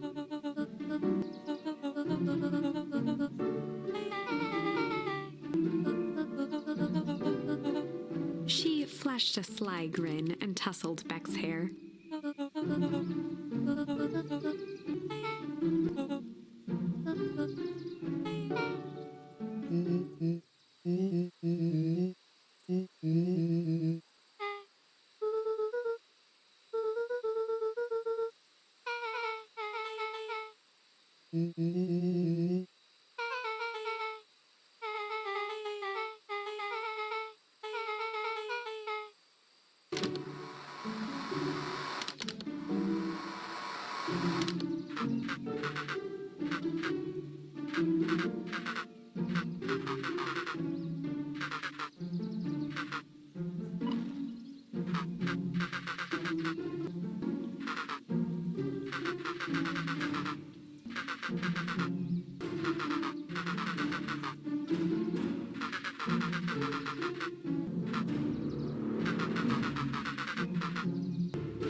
Luca gave Rollo a quick elbow to the ribs.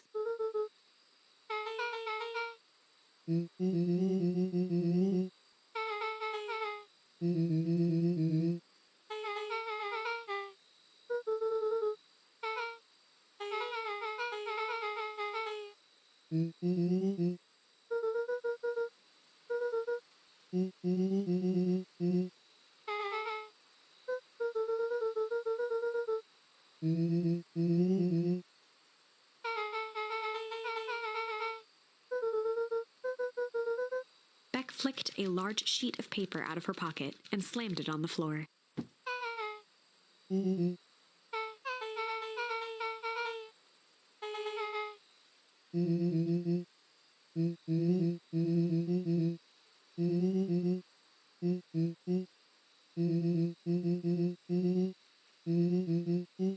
Rollo started to wiggle with excitement.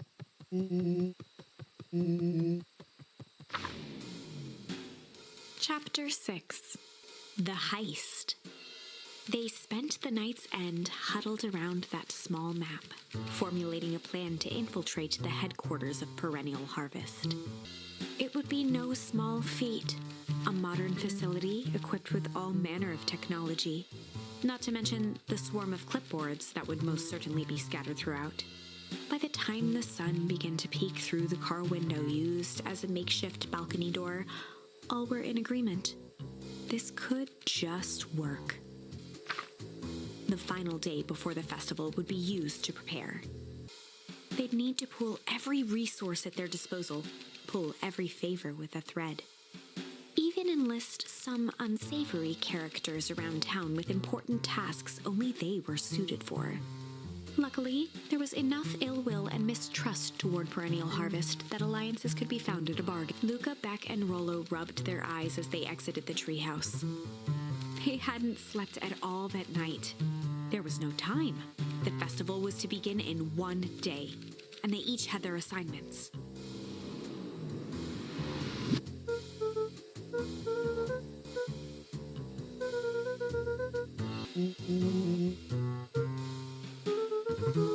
He waved vaguely at Rollo's sizable figure. Beck snorted an involuntary giggle.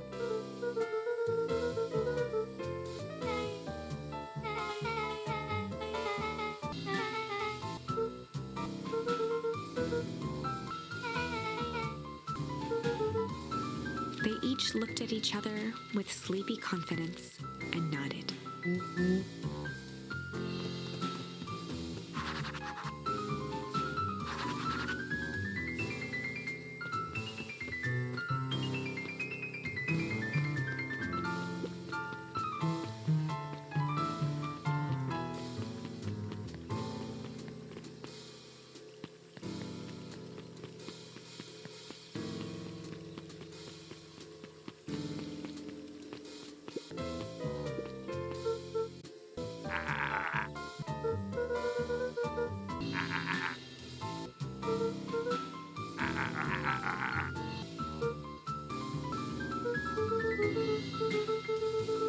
Jeff wheezed out a long snicker.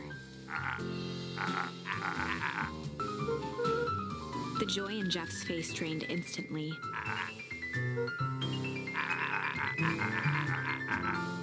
Looking into the sullen eyes of his would-be accomplice, Luca blurted out the first word that came to mind.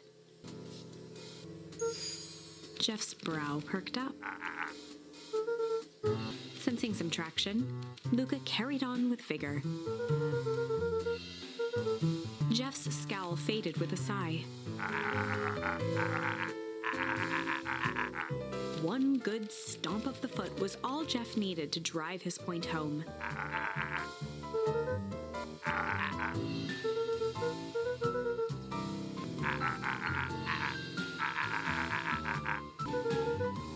Luca offered out his open hand to seal the deal.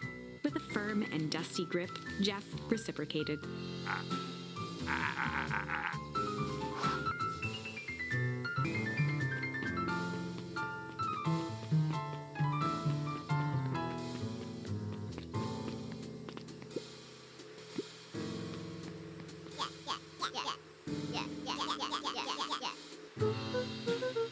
Iggy raised an eyebrow suspiciously.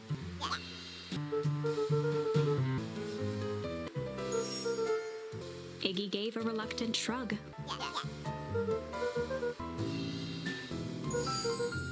Iggy considered the point.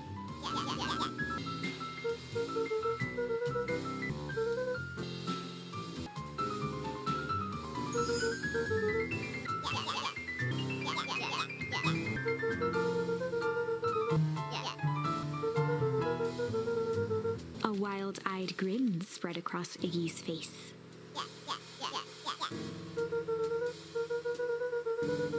Iggy glanced over to Tish, who nodded in agreement.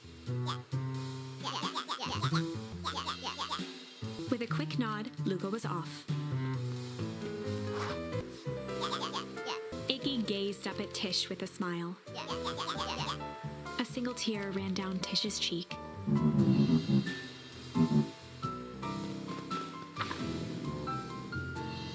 Chapter 7. Into the Hive. A good heist requires preparation, and thorough preparation takes time, something they had precious little of. So far, everything was in order. Jeff, Iggy, and Tish all agreed to do their part. Beck radioed Luca that night with a simple and covert message. "We're locked and loaded on my end." And Rollo, after a lengthy confession, managed to persuade Roxy and Fitz to help. He stowed away in mission control for the night to avoid attracting attention. Rollo, being uniquely suited for the role, would be the first to breach perennial harvest. The outfit provided by Jeff wasn't perfect, but a convincing disguise is 10% wardrobe, 90% confidence. Rollo took a few vigorous breaths and shook out his arms.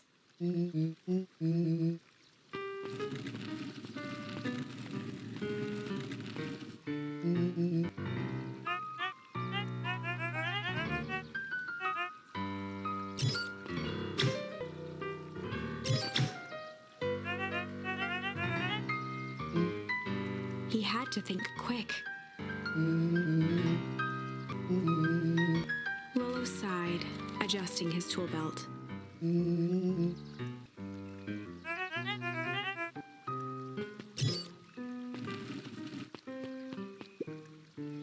With a stroke of his mustache, Rollo proceeded into the Perennial Harvest headquarters.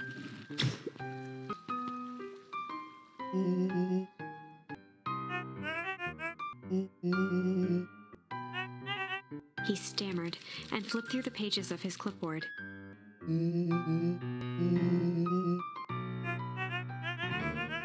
Rollo interrupted with urgency in his voice.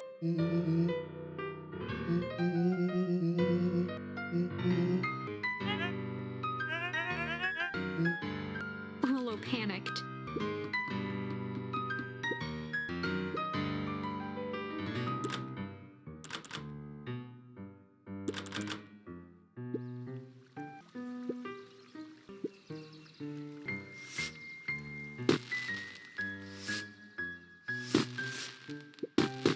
The distraction was enough for Rollo to regain his confidence. The clipboard fumbled around in a frenzy.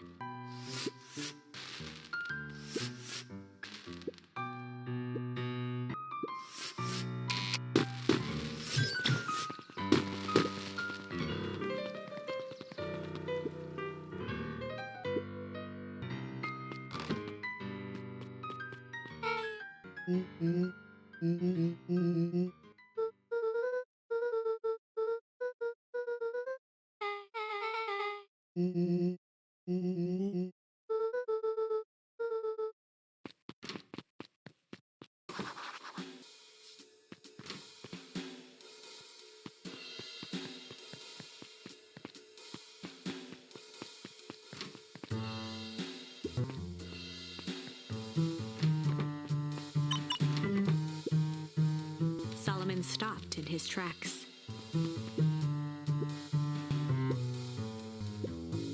A veneer of confusion flashed across Solomon's face. His words rushed out dramatically.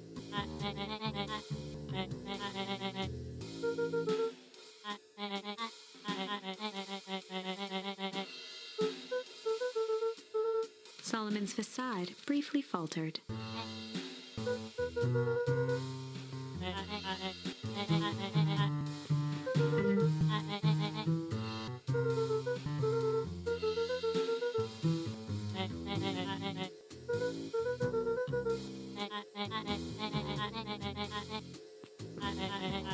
Luca happened to notice a plaque above the door.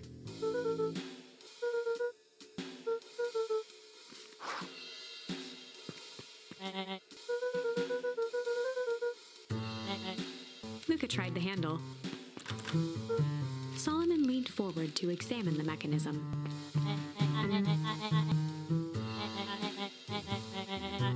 Luca smiled and looked at his watch.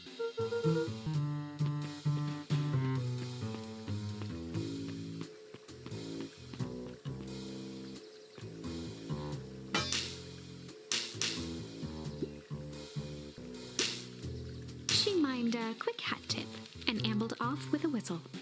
The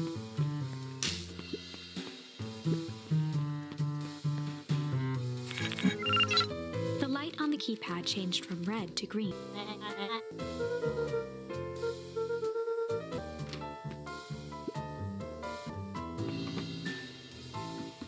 Luca switched on his walkie-talkie.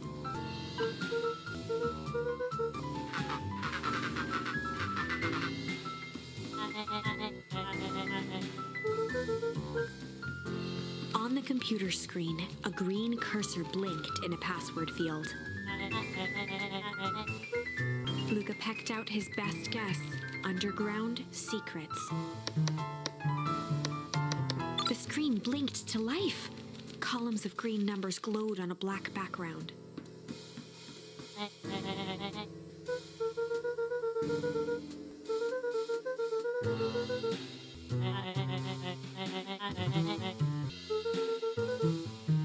Solomon's jaw clenched into a half smile. Luca quickly scanned the columns for number 2460.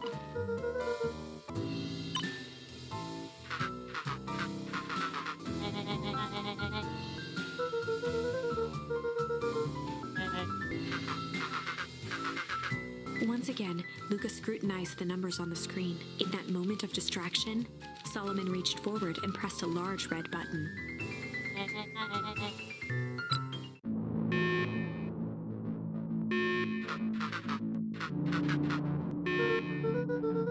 He quickly skimmed the screen with his finger.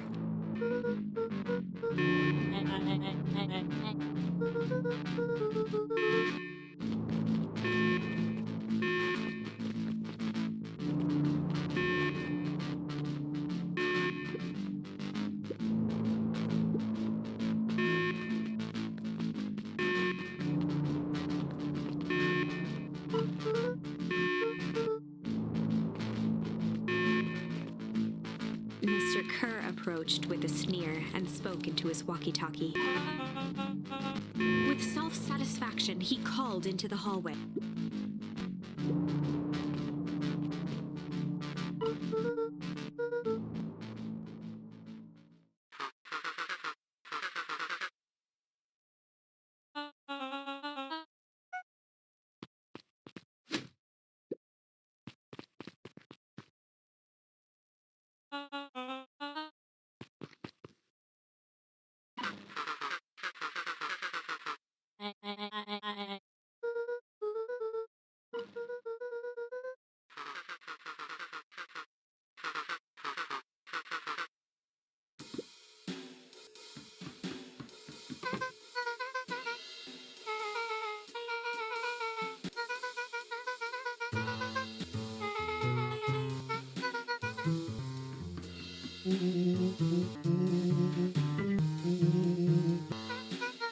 Nellie leaned over to examine his teeth.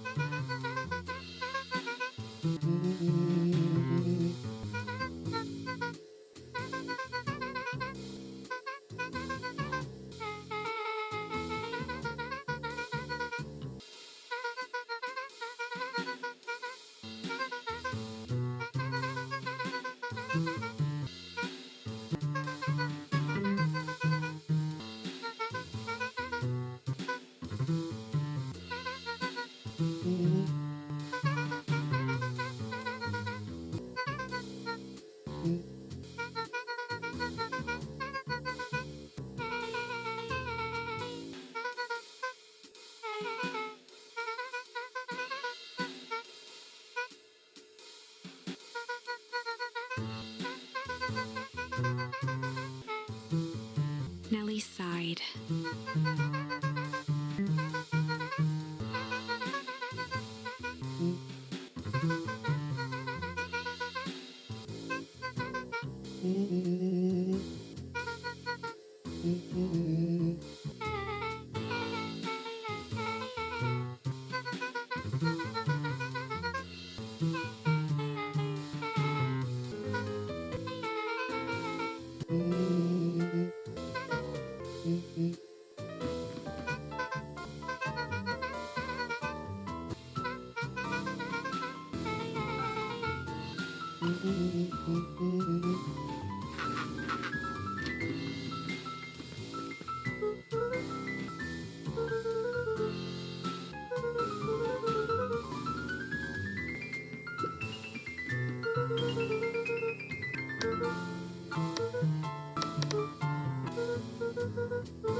Solomon muttered inaudibly.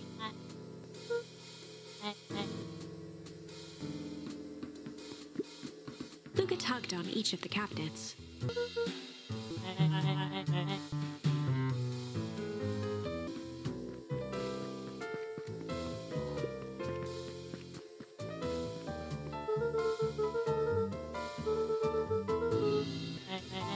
Luca held his hand up to the ashtray.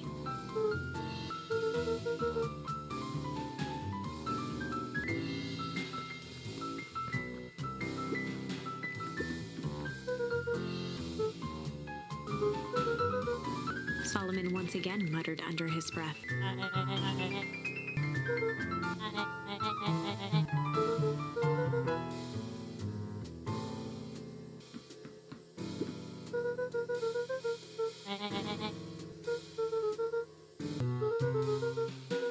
With a subtle, quivering lip, a smile crawled across Solomon's face. They heard the trampling of frantic footsteps from the hallway.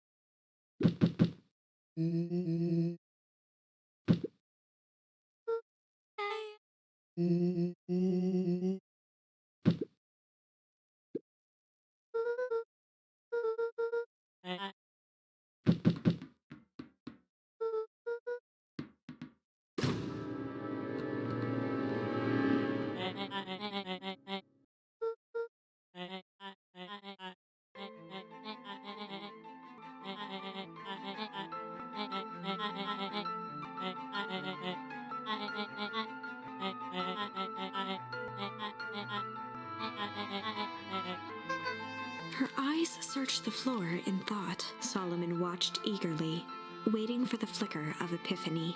With a sickened look, she peered into his soul. Solomon clapped with genuine delight.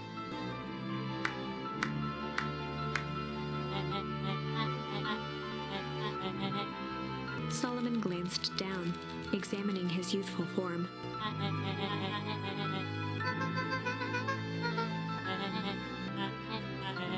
Kerr presented it with a theatrical twirl of the hand. Before he could finish, Rollo snatched the vial from Kerr's palm.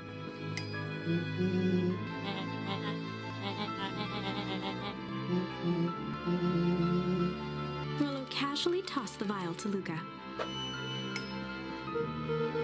Luca jiggled the vial mockingly.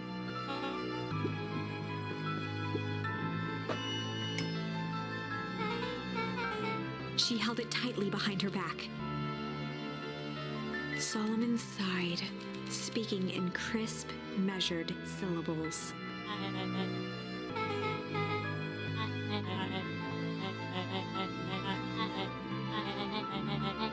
He pursed his lips with feigned sincerity. A deep uncertainty washed over Beck. She looked to Nellie shakily.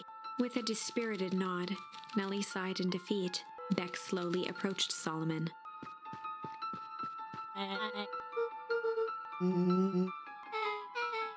With apprehension, Beck conceded. Solomon pocketed the vial and brushed off his shoulder with a sharp flick. The blood drained from Kerr's face.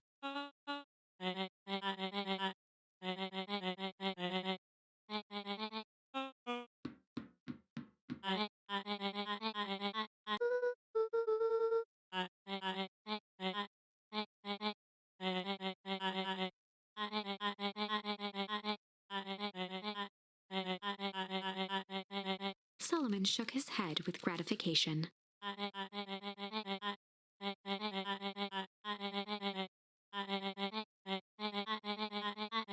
A muffled applause resonated faintly through the walls.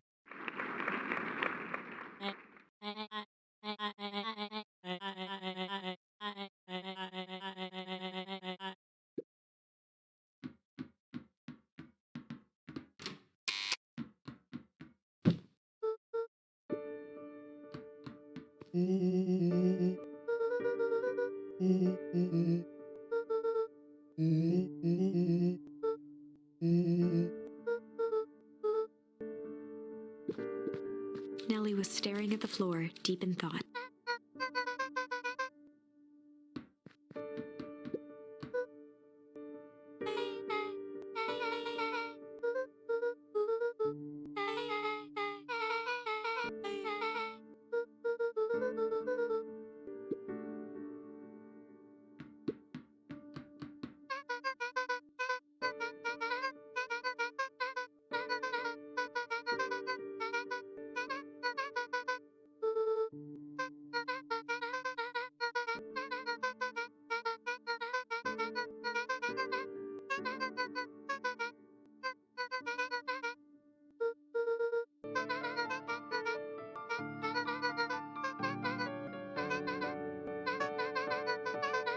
The color dropped from Luca's face.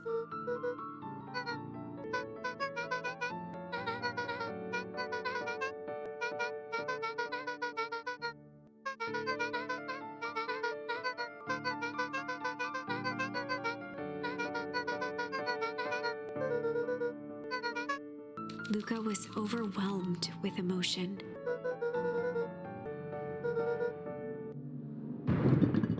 A sudden explosion sounded from the hull. Chapter 8, Comeuppance. Ears still ringing, Gran picked herself up off the ground. Through the dust and smoke, she looked over to see Mrs. Fratelli helping Hiram Tolliver to his feet. She'd had to beg, borrow, and steal to acquire those explosives. How many nights had she spent visualizing how she'd use them to make things right? And now, her one shot at destroying the source, that damned hole that swallowed so much of her life, was gone. Traded for this jagged hole in a wall and a foolhardy shot at rescuing Rollo. With Fratelli and Tolliver at her side, she stepped through. It was a strange feeling. The last time she'd stalked this maze of hallways, it was in a different body. They quickly rounded a corner to find a group of clipboards guarding a door. Something worth guarding is probably something worth seeing. She leapt forward, brandishing her cane. If her last chance at vengeance for things lost was truly gone, she would just have to fight to keep what she still had.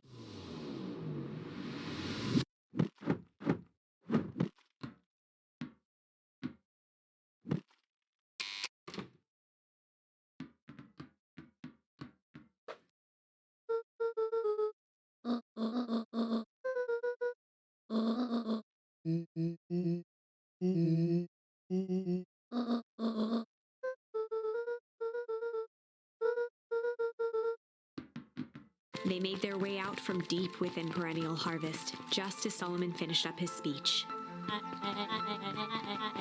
Solomon pulled a glass vial from his pocket.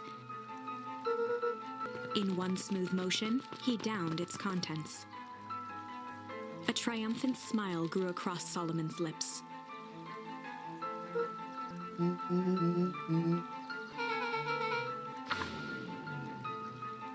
With a mischievous look, Beck elbowed Luca.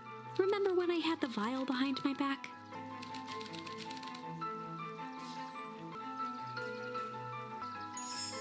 I might have tweaked his wonder potion with a little malice.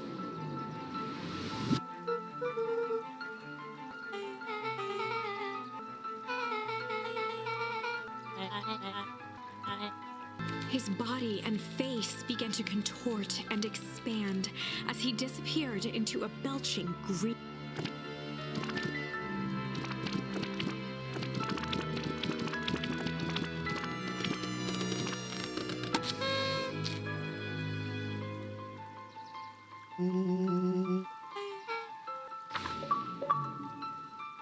The crowd gazed in stunned silence at the now empty stage. The quiet was broken when William Kerr sprinted off stage and into the distance. He was never seen around Beacon Pines, or anywhere else for that matter, again. Watching the silhouette of Kerr disappear over the horizon, Luca began to laugh. First, a low chuckle that became uncontrolled, heaving laughter. Through his tears, he was vaguely aware that the crowd had begun to laugh with him. The end. That was unexpected. Perhaps a bit of an absurd ending for my taste, but who am I to say? I'm only writing the damn thing.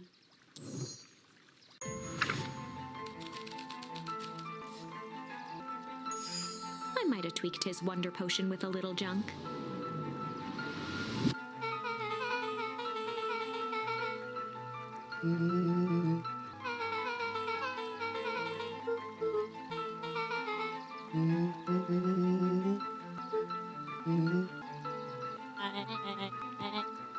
His body and face began to contort and expand as he disappeared into a belching green mist.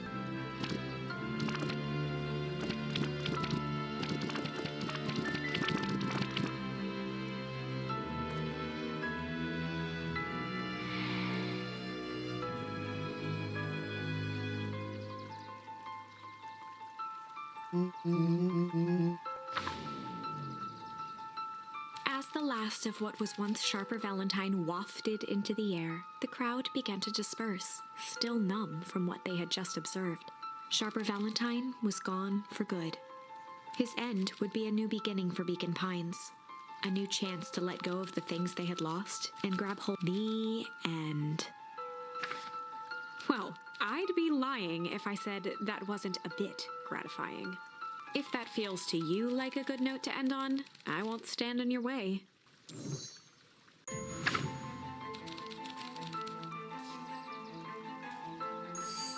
I might have tweaked his wonder potion with a little change.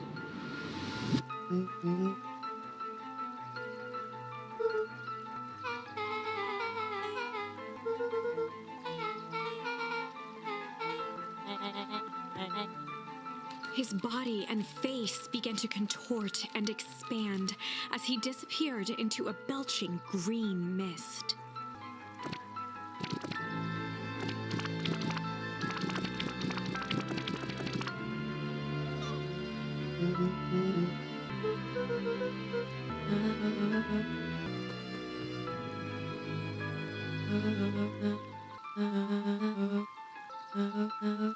Eris awkwardly cradled the squirming child. She looked to her brother, her voice shaking with uncertainty.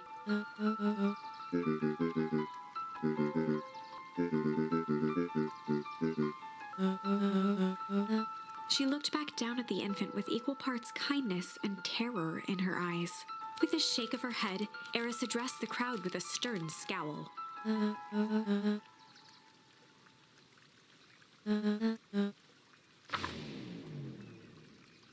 Epilogue. Beacon Pines' coldest summer on record came and went without much fanfare. Folks shared what they had and none were left wanting. The new school year was ushered in by the falling leaves of autumn. After everything Luca, Rollo, and Beck had been through, middle school was bearable. The chill of winter didn't seem to bother people much. They kindled a hope for a better future in their hearts.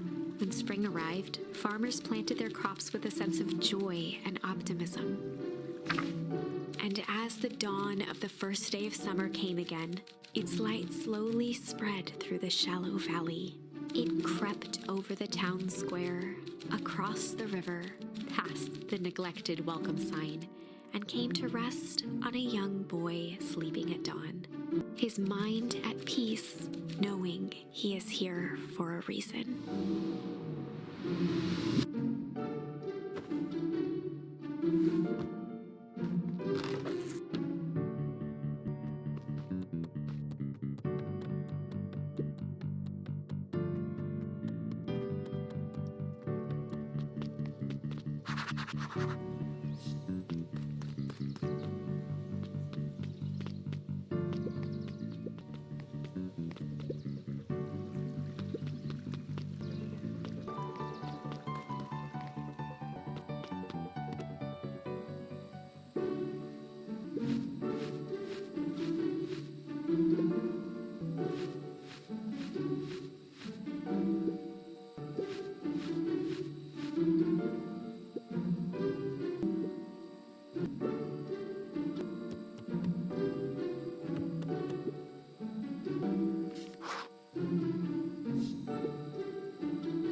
I